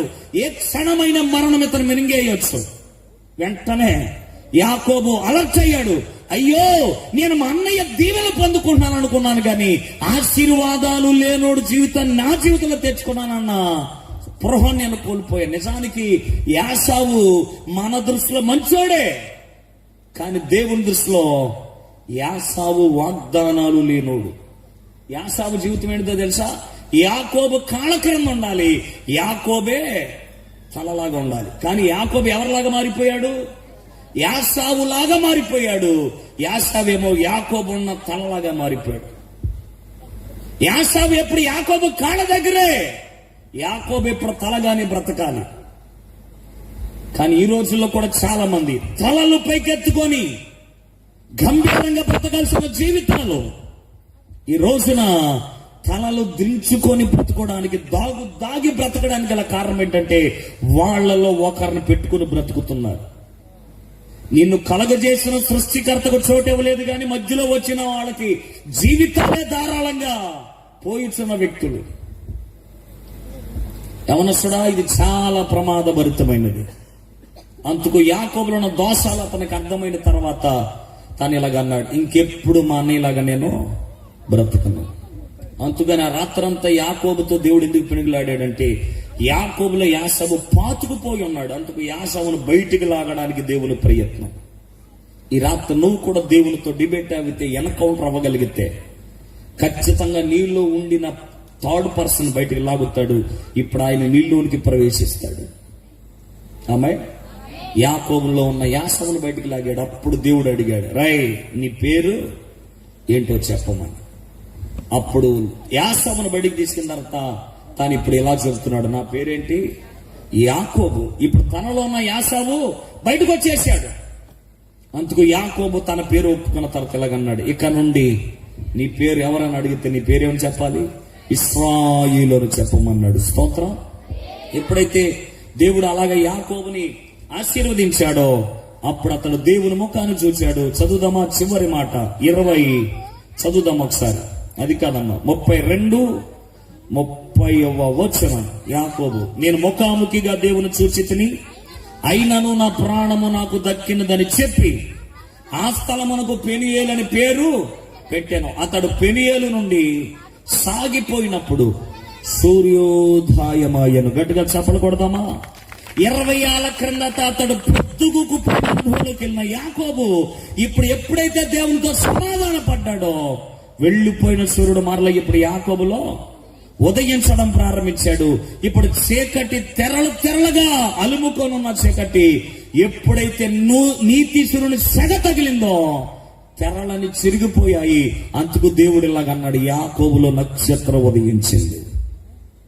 చీకట్లో ఉన్న జీవితానికి తేజోవంతమైన వెలుగు ప్రకాశించడానికి గల కారణం ఏంటంటే అతడు నీతి సూర్యుడైన దేవుని సెగను పొందుకున్నాడు. యేసు కూడా వచ్చింది. ఎందుకంటే యేసు ప్రభువు ఈ లోకానికి ఎందుకు వచ్చిందంటే యాకోబులాగా చీకట్లో వెళ్ళిపోయి యవనత్వాన్ని వెలుగులోనికి తీసుకురావాలనుకుంటున్నాడు.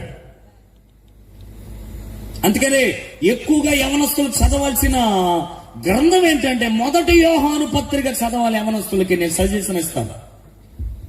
1 యోహాను పత్రిక చదివితే లోక ప్రేమకి దేవుని ప్రేమకి వ్యత్యాసాన్ని చెప్పాడు. అక్కడ లోకములో ఉన్న చీకటికి దేవుని దగ్గర ఉన్న వెలుగుకి ఎంత వ్యత్యాసాన్ని క్షుణ్ణంగా రాశాడంటే యోహాను అంత అద్భుతంగా రాశాడు. కనుక యాకోబులాగా ఈ రాత్రి నీలో చీకటి అనేది ఉంటే దయచేసి నీతిశూరుడని యేసు చేతికి రా. ఈ రాత్రి ఖచ్చితంగా నీలో కూడా ఆయన ఉదయించబోతున్నాడు. హల్లెలూయా. ఆ వెలుగులో నువ్వు అనేకులకు ప్రకాశవంతంగా దేదీప్యమానంగా దేవుని కొరకు వెలిగే ప్రదీపాలుగా, జ్యోతులుగా, ఆకాశ మండలపు నక్షత్రాలుగా నా దేవుడిని మిమ్మల్ని కూడా దేవుడు మార్చబోతున్నాడు. మనం అనుకుంటాం ఐకాన్ అంటామే, యూత్ ఐకాన్ అంటారు. అవునా? దానినే బైబిల్ చెప్తుంది. నువ్వు యేసును గనక కలిగి ఉండగలిగితే నీ వయసు కలిగి ఉన్న వాళ్ళందరికీ నిన్ను దేవుడు ఒక ఐకాన్గా దేవుడు పెడతాడు. దేవునికి స్తోత్రం. యవన దశలో నీ జీవితాన్ని పాడు చేసుకోకు. అందాలకు అలవాటు పడి అంగులు ఆర్భాటాలకి ప్రపంచపు యొక్క రంగులకు మైమేర్చిపోయి నీ అందమైన యవన జీవితాన్ని తాకట్టు పెడితే చివరికి ఆ తాకట్టు నుండి ఎలా విడుదల పొందాలో తెలియక కూర్చొని ఆడవలసిన కర్మ పడుతుంది ఈ రోజుల్లో చాలా మందికి. అవనసుడా, మూల్యం చెల్లించక మునిపే మానవుడిగా వచ్చిన యేసును సొంత రక్షకునిగా అంగీకరించు. ఇన్స్టాగ్రామ్ రీల్స్ అలవాటు పడ్డావా? ప్రపంచానికి ఇప్పుడున్న యూత్ అంతా శరీరాన్ని ప్రపంచానికి చూపెడుతుంది. అవునా కాదు? ఎంత విచారం. దాచుకోవలసిన శరీరాలు. యేసుక్రీస్తు గురించి చెప్తే చెవుల్లో ఏళ్ళు పెట్టుకుంటావా? పిచ్చి పిచ్చలు రాతలు రాతుంటావా వాక్యాన్ని వినకుండా? అందుకనే నా డైరీలో ఇలా రాసుకున్నాను. సోషల్ మీడియా అటాక్షన్ లో పడి శరీరాన్ని, శరీర అందాల్ని అందరికీ చూపించే నేటి తరానికి యేసు శరీరం మీద ఉన్న గాయాల విలువ వాళ్ళకేమర్థమవుద్ది? ఎందుకు చేల్చబడిందో, ఎందుకు చారలుగా విడగొట్టబడిందో, ఎందుకు ఆయన శరీరం మీద గాయాలు ఉన్నాయో, ఆయన తల మీద ఎందుకు కిరీటం ఉందో, నువ్వు నేను చేసిన పాపాన్నంతా, ఆ పాపం వల్ల వచ్చిన జీతం యొక్క మరణం యొక్క శిక్ష మానవుడు భరించలేడని తెలుసుకున్న దేవుడు తానే మానవ శరీరాన్ని ధరించుకుని లోకానికి వచ్చాడు. హల్లెలూయా. దేవుడు వదిలిపెడుతున్నావా యాకోబులాగా? యాకోబు దేవుడు వదిలేసే చివరికి మరణానికి చేరువైపోయాడు. అందుకని ఏబి మాసిలమణి గారు ఒక పాట ఉంటుంది. దేవుణ్ణి బాసిన లోకములో సావు ఏకాపురముండే కదా, దేవునితో సఖ్యంబును జగతికి ఈవి నిడితివి కదా, సిల్వదరా పాపహరా శాంతికరా హే ప్రభు యేసు.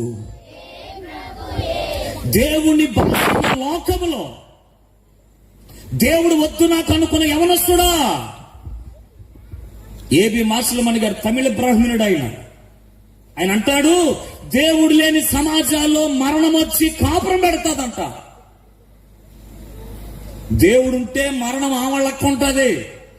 దేవుడే గనక ప్రక్కన పెడితే మరణమే అరుಳು చాచుకుని ఎదురుగా వస్తుంది. నా యవన ప్రేమలో కూడా నేను చేసిన రాంగ్ వే అదే. బ్రతకడానికి ఇన్ని మెతుకులు పెట్టలేనప్పుడు ఈ బైబిల్ నాకు వద్దు అని విసిరేసిన మూర్ఖ చిత్తప్ప కొడుకుని చేసుకొని సావండి, నాకు అక్కర్లేదని అరుಳು చాచి అరిచినటువంటి తప్పిపోయిన కుమారులు అంటోండి నేను. లోకము, దాని ఆశ, ప్రేమలు, ఈ లోకపు యొక్క స్నేహాలకు అలవాటు పడిపోయి 2015 మా నాన్న ఇలాగ రాయ్, నువ్వు ఎంపిక చేసుకున్న ప్రేమ చాలా ప్రమాదభరితమని దాన్ని దేవుడు చెప్పాడు. నువ్వు ఎక్కి వెళుతున్న మెట్రిల్ని కూలిపోతున్నాడు దేవుడు చెప్పాడు రా. దయచేసి దాని నుండి డైవర్ట్ అయితే నీ జీవితాన్ని దేవుడు ఆశీర్వదించబోతున్నాడు. యవనస్తులం కదా, యతిమతపు ఆలోచన కదా, మెట్రిల్ని కూలిపోతుందా, సిమెంట్ ఎట్టు కట్టేసుకుంటాలే అన్నా. ఏంటిది? జీవితాన్ని సిమెంట్ ఎట్టో ఇటుకలెట్టో కట్టుకోలేంగా. మా నాన్న చెప్పిన మాట వినకుండా ప్రేమకు లోబడిపోయాను, దొంగ ప్రవచనాలకు అలవాటు పడిపోయాను, దేవుణ్ణి విస్మరించాను, దేవుడు చెప్పిన కతారు లేని స్థితిలోకి వెళ్ళాను. చివరికి నా జీవితం మరణపు పరిస్థితులకు వెళ్ళిపోయింది. క్యారెక్టర్ అసాసినేషన్ తట్టుకోలేకపోయాను. భయంకరమైన ప్రాబ్లమ్స్ లో ఇరుక్కుపోయాను. పోలీస్ స్టేషన్లు, కోర్టుల చుట్టూ తిరగలేక, తల ఎత్తుకోలేక, ప్రతి వాని చేయి ఎలాగొస్తుంటే, నేను కూడా కీబోర్డ్ ప్లేయర్నే, తెలిసేమో మీకు. ఇవన్నీ తిరుగునోడ్నే, నాకేం కొత్త ఏం కాదు. వీటన్నిటిని విడిచిపెట్టాను ఒకరోజు, ఎప్పుడో చెప్తాను. ఇలాగా పతన స్థితికి వెళ్ళిపోయాను నేను. కీబోర్డు పట్టుకొని ఒక పెళ్లిలోకి వెళ్తే ఒక సావుకుడు అన్నాడు, రాయ్ నీ బొత్తుకే బాగోలేనప్పుడు ఏళ్ళ పెళ్లికి వచ్చి వాయితే ఏళ్ళలా కలిసి ఉంటారా అన్నాడు. ఎలా ఉంటది? ఏడ్చుకుంటూ ఇంటికి వెళ్ళిపోయిన మొహం ఉన్నది. సమాజంలో తప్పు చేస్తే అందరికి చులకనే. తెలుసో తెలియక రాంగ్ ని రైట్ చేసేవాడు ఎవడో రాంగ్ నే జడ్జి చేస్తాడు. కానీ యేసు ఇలాగన్నాడు, నేను లోకమునకు తీర్పు తీర్చడానికి రాలా, లోకమును రక్షించడానికి వచ్చానన్నాడు. ఇది కదా దేవుని ప్రేమ? అలా నా జీవితాన్ని పతనం చేసుకొని చివరికి ఇలాగనుకున్నాను, ఎలాగోలో చచ్చిపోదాం. 2015 డిసెంబర్ 18వ తారీఖు ఇలాగనుకున్నాను, ఇలా చచ్చిపోవడమే బెటర్. ఎందుకు ఇవన్నీ పడలేకపోతున్నా? ఎందుకు మనం తప్పుపడుతున్నప్పుడు ఇవన్నీ ఎందుకు వినాలి? 25 సంవత్సరాలుగా కట్టుకుంటున్న సేవ ఒక్కసారి కొలాప్స్ అయిపోయారు. వివాహాలు సరిగ్గా జరగకపోతే సార్, అప్పుడు దాకున్న మంచి కుటుంబాలన్నీ కూడా రోడ్డును పడిపోవాల్సిన పరిస్థితి వస్తాయి. ఎవరొస్తాడో నీకే చెప్తున్నాను. మరలా తల్లిదండ్రులకు ఇష్టం లేకుండా మనం ఏది తెచ్చుకున్నా సరే, కొన్ని రోజులకి మీ అమ్మ చెడ్డదైపోద్ది, మీ నాన్న కూడా చెడ్డోడైపోతాడు అవతరాలకి. నిజం, అవునా కదా సార్? ఇప్పుడు జరుగుతున్నది అదేనా? వాళ్ళు పరలోకం దిగి వచ్చిన పరిశుద్ధుల్లో చెప్తారు ప్రపంచానికి. లోకం ఎలాంటిదో తెలుసా? ఎదుటోడిని ఎదవం చేయడానికి లేనిపోనివన్నీ కొత్తవి ఎదుగుతూ ఉంటారు. వద్దనుకుంటే ఒక సుఖం, కానీ అలా ఉండదుగా జీవితం. విడుదల పొందడానికో లేదో వదిలేయించుకోవడానికో మనల్ని ఐకాన్ చేసి అనేకులకు చెడ్డగా హైలైట్ చేసి వాళ్ళు మంచోళ్ళుగా ప్రపంచానికి బయటపడిపోతారు. ఇప్పుడున్నవన్నీ ఇలాగే జరుగుతున్నాయి. దొరికిన జీవితం అదే నాకు. చివరికి ఏం దొరకలా. అలా చివరికి పతన స్థితికి వెళ్ళిపోయాను. ఇలాగ అనుకున్నాను, ఈ రాత్రి ఎలాగోలా చచ్చిపోదాం. యవనస్తుడా వినాలి, ఏది జరిగిన జీవితంలో ఫైట్ చేయడం నేర్చుకోవాలి ఎప్పుడు. అది ఎలాంటి స్థితిగతి అయినా సరౌండ్ అవ్వడం చాలా ప్రమాదం. ఎందుకంటే చచ్చిపోతాను అన్న మాట కనుక మన నోటప్పుడు వచ్చిందనుకో, చాలా సురుగ్గా వచ్చేస్తాడు అక్కడ మన దగ్గరికి. ఎవడాడు? ఆడికి పెద్ద చెవులు ఉంటాయి, శేర చెవులు లాంటివి. ఎన్నాడంటే ఇక నువ్వు చచ్చిపోయేదాకా వదలడు. ఎందుకంటే ఆడు నాశన పుత్రుడు. నేను ఆ రోజు అన్నానో లేదో ఇక అయిపోయింది. 2015 డిసెంబర్ 18వ తారీఖు అర్ధరాత్రి నా గదిలోకి వచ్చి ఇలాగ అంటున్నాడు, రాయ్ నేను 2016 చూడనేమని అంటున్నాడు. సవాల్ చేసి అతన్నాడు. ఇప్పుడు ఎందుకు చూడడం అర్థం కాల. ఎవరో చేతిలో చచ్చిపోవడం కన్నా వీడెవడో చూడనివాడే నాకు చూడకుండా చేత కదా. 12 రోజులు ఆడేవాడు చంపేది, నేను చస్తానని కరెంటు వైర్లు కొరుక్కుని నోట్లో పెట్టేసుకున్నాను. ఘోరమైన రీతి. నేను ఎంత మానసికంగా మెంటల్ని అనుభవించానంటే, మానసికమైన ఒత్తిడిని చెప్పుకోలేనంత. ఫ్యాన్ గుర్రేసుకున్న మూర్ఖుడిని. మరణము మనల్ని అలాగే ప్రలోభ పెడతాడు. అందుకనే మనిషి బాగుండాలంటే అతని మనసు స్టెబిలిటీగా ఉండాలి. మనసు కంట్రోల్ తప్పిందంటే మనిషి ఎంత బలాఢ్యుడైనా సరే వాడు కంట్రోల్ తప్పిపోతాడు. మనసును కాపాడుకోవాలి.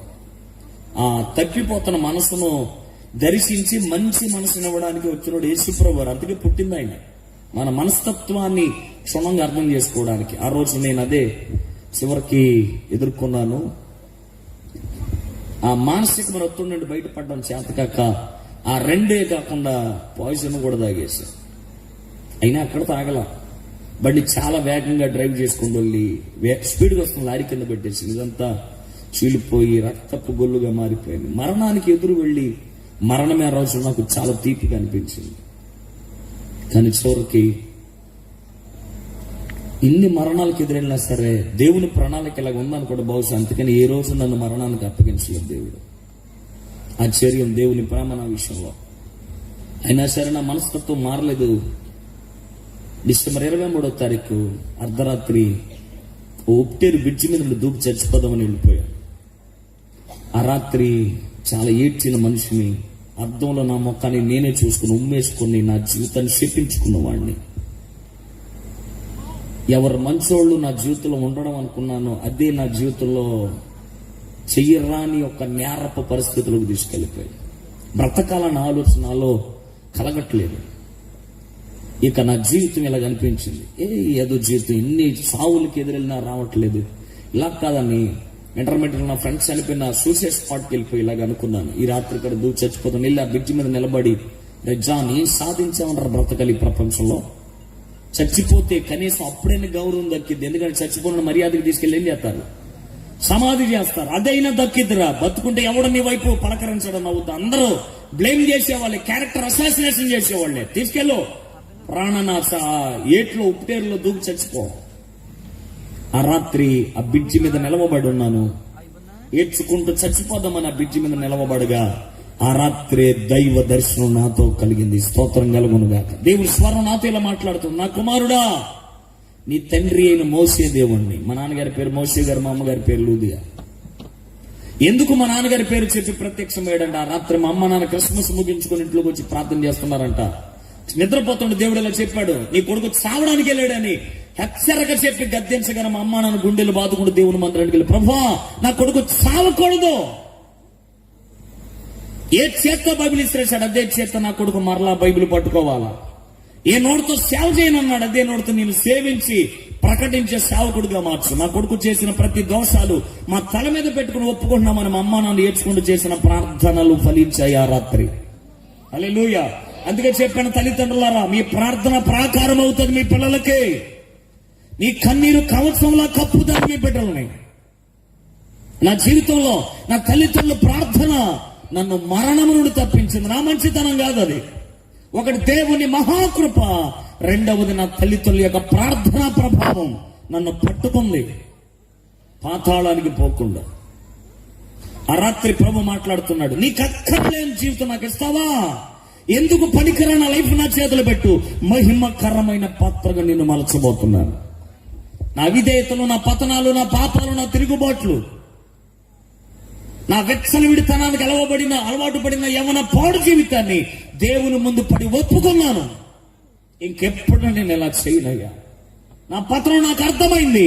నా బలహీనతల నుండి ఫలాభివృద్ధిని పొందడానికి ఫదిలపరచగలిగిన ప్రభు చేతిలోకి వెళ్ళిన రాత్రి మరేం ఆలోచించకుండా నా యవన జీవితాన్ని ప్రభు చేతులు పెట్టేలాగన్నాను, ప్రభా ఊపిరాగేంత వరకు నేను నీతోనే జీవిస్తానయ్యా. ఏ దారిలో నడిపిన ఎదురు ప్రశ్న వేయనిక నుండి నీ చిత్తానికి నేను శిరస వహిస్తాను. నిన్ను మించునుడి ప్రపంచం నాకు ఇంకెవడో. ఆ రాత్రి ప్రభు చెప్పాడు, నువ్వు నా చిత్తానికి లోబడి నా కాడి గనక మోయగలిగితే నీ నోట పాటలు మాటలు ఉంచుతాను. నీ పాటలు అనేకులు బ్రతికిస్తాయి. నీ మాటల ద్వారా అనేకులు బలపరచబడతారు. ఇదిగో నీ నోటికి బోరగా నిన్ను నా చేతులతో అభిషేకిస్తున్నాను. ఈ రోజు నుండి నిన్ను నా అరచేతులు కొత్తగా చెప్పుకుంటున్నాను. స్తోత్రం కలుగునుగాక. అద్భుతం, ఆశ్చర్యం. ఆ రాత్రి దైవ దర్శనం తర్వాత, దేవుని స్వరాన్ని విన్న తర్వాత నా ఆలోచన, నా ప్రవర్తన పూర్తిగా చేంజ్ వచ్చింది. దెబ్బకి దిశ మొత్తం మార్చి పడేశాడు దేవుడు. చీకటిలో నుండి ఇప్పుడు ఆశ్చర్యకరమైన వెలుగులోనికి దేవుడు నన్ను తీసుకొచ్చాడు. అప్పుడే రాసుకున్న పాట అది, రాజా నీ సన్నిధిలోనే నేను ఉంటానయ్యా, మనసారా ఆరాధించుకుంటున్నాను. కోల్పోయినవన్నీ నాకు ఇవ్వడానికి, బాధల్లో నన్ను బ్రతికించడానికి నువ్వే రాకపోతే డీమేజర్. ఆయనే గనక రాకపోతే ఆ రాత్రి నేను శవమయ్యేవాడినేమో. లైట్గా అంతే. ఆ రాత్రే ప్రభు నన్ను దర్శించిన కారణాన్ని బట్టి ఈరోజు సజీవుడిగా ఉండిపోయాను. యవనస్తుడా, ఈ సభలో కూర్చున్న పెద్ద ఆయన నీకే ఈ రాత్రి మాట చెప్తున్నాను, ఆయనే గనక రాకపోయి ఉంటే మన చీకటి నుండి వెలుగులోనికి నడిపించే నాదుడు కారకుడు ఎవడొచ్చాడు? ముంచే వాళ్లే గాని పైకి లేపే వాళ్ళు ఎవరో లేరు. అందుకని యేసయ్య 1వ అధ్యాయంలో ఇలాగన్నారు, మీరు ఎన్నాళ్ళు ఇంకా కొట్టబడుతున్నారు. ఎద్దు తన కామందు తొట్టి నెరిగింది, గాడిద తన సొంత వాడిని తొట్టి నెరిగింది, కానీ మీరు నా పిల్లలయ్యుండు కూడా మీరు నా మాట వినట్లేదు. యవనస్తుడా, ఈ రాత్రైన దైవ స్వరానికి లోబడు. యేసు వచ్చింది అందుకే. ఇమ్మానుయేలుగా పుట్టింది ఎందుకో తెలుసా? నీ యవన జీవితంలో ఆయన తోడుగా ఉండడానికి. ఆయన పుట్టాడు గనకే మన బతుకులు ఎంత అద్భుతంగా ఆహ్లాదకరంగా మార్చబడ్డాయి. ఇప్పుడైనా క్రీస్తును సొంత రక్షకునిగా అంగీకరిస్తావా? యవన జీవితంలో తీసుకున్న రాంగ్ డెసిషన్స్, రాంగ్ వేలో వెళ్ళి జీవితం ఇక అయిపోయింది. అందరూ నన్ను బ్లేమ్ చేస్తున్నారని, చాలా మంది ఆ చేసిన తప్పులు చేయట్లేదని సూసైడ్ చేసుకుంటూ ఉన్నారు. నాలాగా మీకు ఒక మంచి మాట చెప్తున్నాను, వినాలి. పెన్సిల్ వెనకాల ఖచ్చితంగా ఏముంటది అమ్మా? ఎరేజర్. ఏంటిది? ఏముంటది? ఎందుకు ఉంటది? మనం రాంగ్ గా రాసిన ప్రతి దానిని నేను ఎలాగంటాను, మనము చేసిన ప్రతి పాపాన్ని, ప్రతి తప్పును చెరపడానికి భూమి మీదకు ఒక ఎరేజర్ వచ్చింది.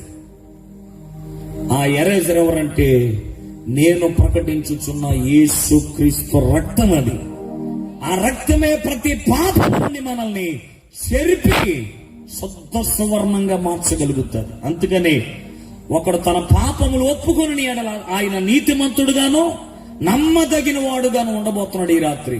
ఎప్పుడైనా నీ పతన స్థితిలో నుండి ఫలభరితమైన స్థితిలోనికి తీసుకెళ్లగలిగిన ప్రభు చేతులకు వస్తావా? క్రిస్మస్ చేయడం గొప్ప కాదు, క్రీస్తు నీళ్లు పుట్టితేనే జన్మించగలిగితేనే అదే పెద్ద క్రిస్మస్. క్రీస్తును ఆరాధించాలి, క్రీస్తుకు జీవితాలు ఇవ్వాలి. యాకోబు తన జీవితంలో చేసిన పొరపాటు నుండి విడుదల పొందాడు. అందుకని వాక్యం ఏం చెప్తుందంటే, అతనిలో ఒక నక్షత్రం మరి నీలో ఎప్పుడు ఉదయించబోతుంది, ఎప్పుడు నువ్వు వెలుగుమయముగా మారబోతున్నావు. దావీదు ఇలాగన్నాడు, నా చీకటిని నాకు వెలుగుగా చేయువాడవు, నా దీపమును వెలిగించువాడవు. ఈ రాత్రి నిన్ను అలా మార్చాలనే దేవుని యొక్క ఆలోచన. ఆయన వచ్చింది అందుకే, ఆయన జన్మించింది అందుకే. నువ్వు నశించిపోవడం ఆయనకి ఇష్టం లేదు. అందుకు దేవుడు ఏం చేశాడంటే, నశించిపోయిన నిన్ను వెతక రక్షించడానికి తానే తన మహిమను విడిచిపెట్టి ఈ మనుషుడుగా తాను మారి పాప సహితమైన మరణ సంబంధమైన పరిస్థితుల్లో ఇరుక్కుపోయి బయట పడలేని స్థితిలో ఉన్న మన దగ్గరకు వచ్చాడు. అందుకు పౌలు అన్నాడు, మీరు పాపముల చేత అపరాధముల చేత చచ్చారు. నిజంగానే మనం యాకోబులాగా చావవలసిన మనుషులు, కానీ క్రీస్తుల్లో మరల మనము బ్రతికిపోయాం. ఈ రాత్రి క్రీస్తు జన్మించింది ఎందుకంటే నిన్ను బ్రతికించడానికి, నీ చీకటిని వెలుగుగా చేసి మరలా నీలో ఉదయించడానికి. ఇస్తావా ఈ రాత్రిని నీ అద్భుతమైన యవన జీవితాన్ని? ఎంతకాలం నీ శరీరపు యొక్క ఆశలను, కోరికలు నెరవేర్చుకుంటూ బ్రతుకుతావు? వాక్యం ఎలా చెప్తుంది? శరీరానికి మనము రుణస్థులమో కాదు. శరీరానికి అప్పున్నట్టు చేయకు దయచేసి. ఈ శరీరమును దానిని లోపరుచుకొని నరకము నుండి తప్పించగలిగిన వాని చేతులోనికి వెళ్ళు. ఈ రాత్రి నీ జీవితాన్ని అద్భుతకరంగా నా ప్రభు మలచబోతున్నాడు. యాకోబులో నక్షత్రం ఉదయించినట్లు ఈ రాత్రి మన జీవితాల్లో కూడా ఆయన ఉదయించునుగాక. దేవుడి మాటలు మన వెనుకలో దీవించునుగాక. అందరూ లేచి నిలబడదాం, అందరం లేచి నిలబడదాం. ఎక్కడున్న వాళ్ళు అక్కడ లేచి నిలబడి ఆయన వైపు చేతులెత్తి కళ్ళు మూసుకుని ఒక చిన్న మాట చూద్దాం. ప్రభు, ఈ రాత్రి నువ్వు నాకు కావాలి, నువ్వు లేకపోతే నేనేమి చేయలేదయ్యా. ఎవరో చెల్లి, ఎవరో నీతోనే మాట్లాడుతున్నాడు ఈ రాత్రి దేవుడు. ఎప్పుడైనా ప్రభు చేతుల్లోకి వస్తావా? ఎన్ని క్రిస్మస్లు చూసావు, ఎన్ని క్రిస్మస్లు చేసావు, కానీ ఏ రోజైనా ప్రభు ఎంతకాలం సార్, ఎంతకాలం యవనస్తుడానికి ఇలాగా చూడమని అవుతావు? ఈ రోజునైనా నీ జీవితాన్ని ఆయన చేతులు పెట్టు. ఓ తల్లి, ఓ తండ్రి, ఈ రోజు నుండి అయిన నీ బిడ్డల కోసం ఒక చిన్న ప్రార్థన చేయడం అలవాటు చేసుకో. ఇస్సాకు ప్రార్థన పరుడే గాని రెప్పగా ప్రార్థన లేని తల్లి. అందుకని ఇస్సాకు ప్రార్థన నశించిపోతున్న తన కొడుకుని యాకోబును రక్షించింది. ఈ రాత్రి నీ ప్రార్థన కూడా నీ బిడ్డను రక్షించేదిగా ఉండాలి. యవనస్తుడా, నువ్వు కూడా దేవునితో మాట్లాడితే యాకోబును మరణంలో తప్పించినట్లు ఈ రాత్రి ప్రభు తప్పించబోతున్నాడు. ప్రార్థన చేద్దామా? అటు చూడొద్దు, నవ్వొద్దు, దయచేసి ఆయన వైపు ఈ రాత్రి చేతులెత్తు. ప్రతి మాట విన్నావు, ఇప్పుడు నువ్వు దేవునితో మాట్లాడే సమయం వచ్చింది. మౌనంగా ఉండద్దు, స్వరాన్ని వైపు. హల్లెలూయా.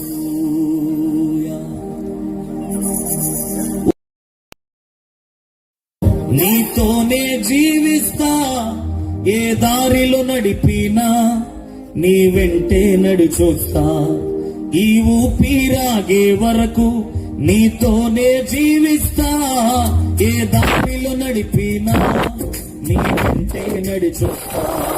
విశ్వానికి కర్త నీవే నా గమ్యము, నీ బాటలు నడుచుతే నాకెంతో ఇష్టము. చెదరా నీకి కర్త నీవే నా గమ్యము, నీ బాటలు నడుచుతా.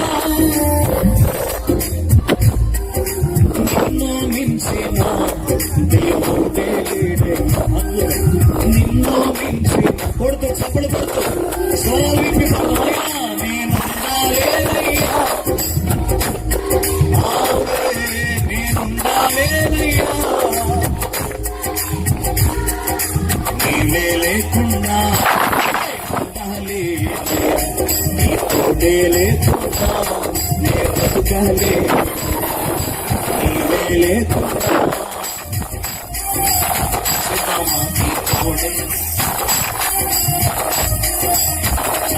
అలాగే ఇప్పుడైనా ఈ రాత్రైనా వెళ్ళండి. నీ అవకాశం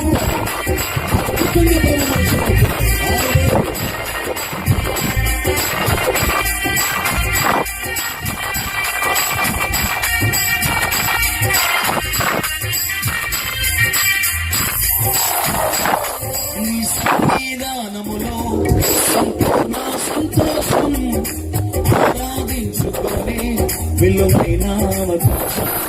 నీ సంవిధానములో ఆరాధించుకొని విలువైన అవకాశం. కోల్పోయినవన్నీ నాకు నుండి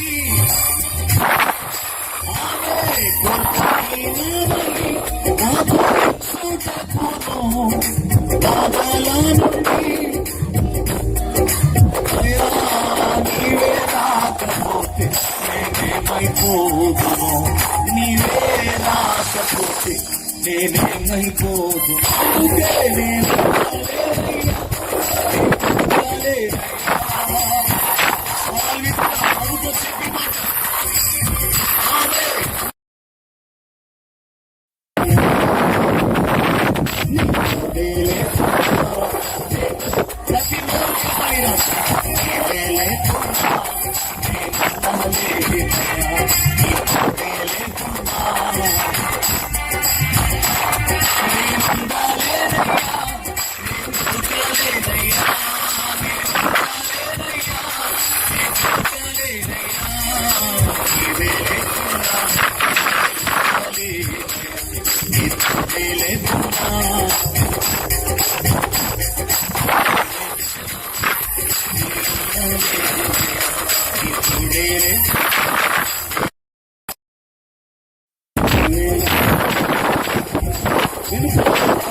చేతుల ఆకాశమందున దేవుని తట్టెత్తుదాం.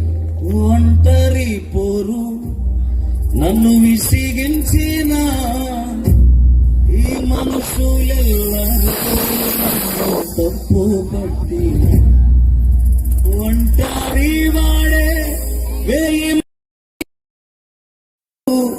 నేనున్నానులే భయపడకు అన్నావు. నేనంటే నీకు ఇంత ప్రేమ ఏంటయ్యా, నేనంటే నీకు ఇంత ప్రేమ యేసయ్యా. రాజాని సన్నిధిలోనే శివరామనితో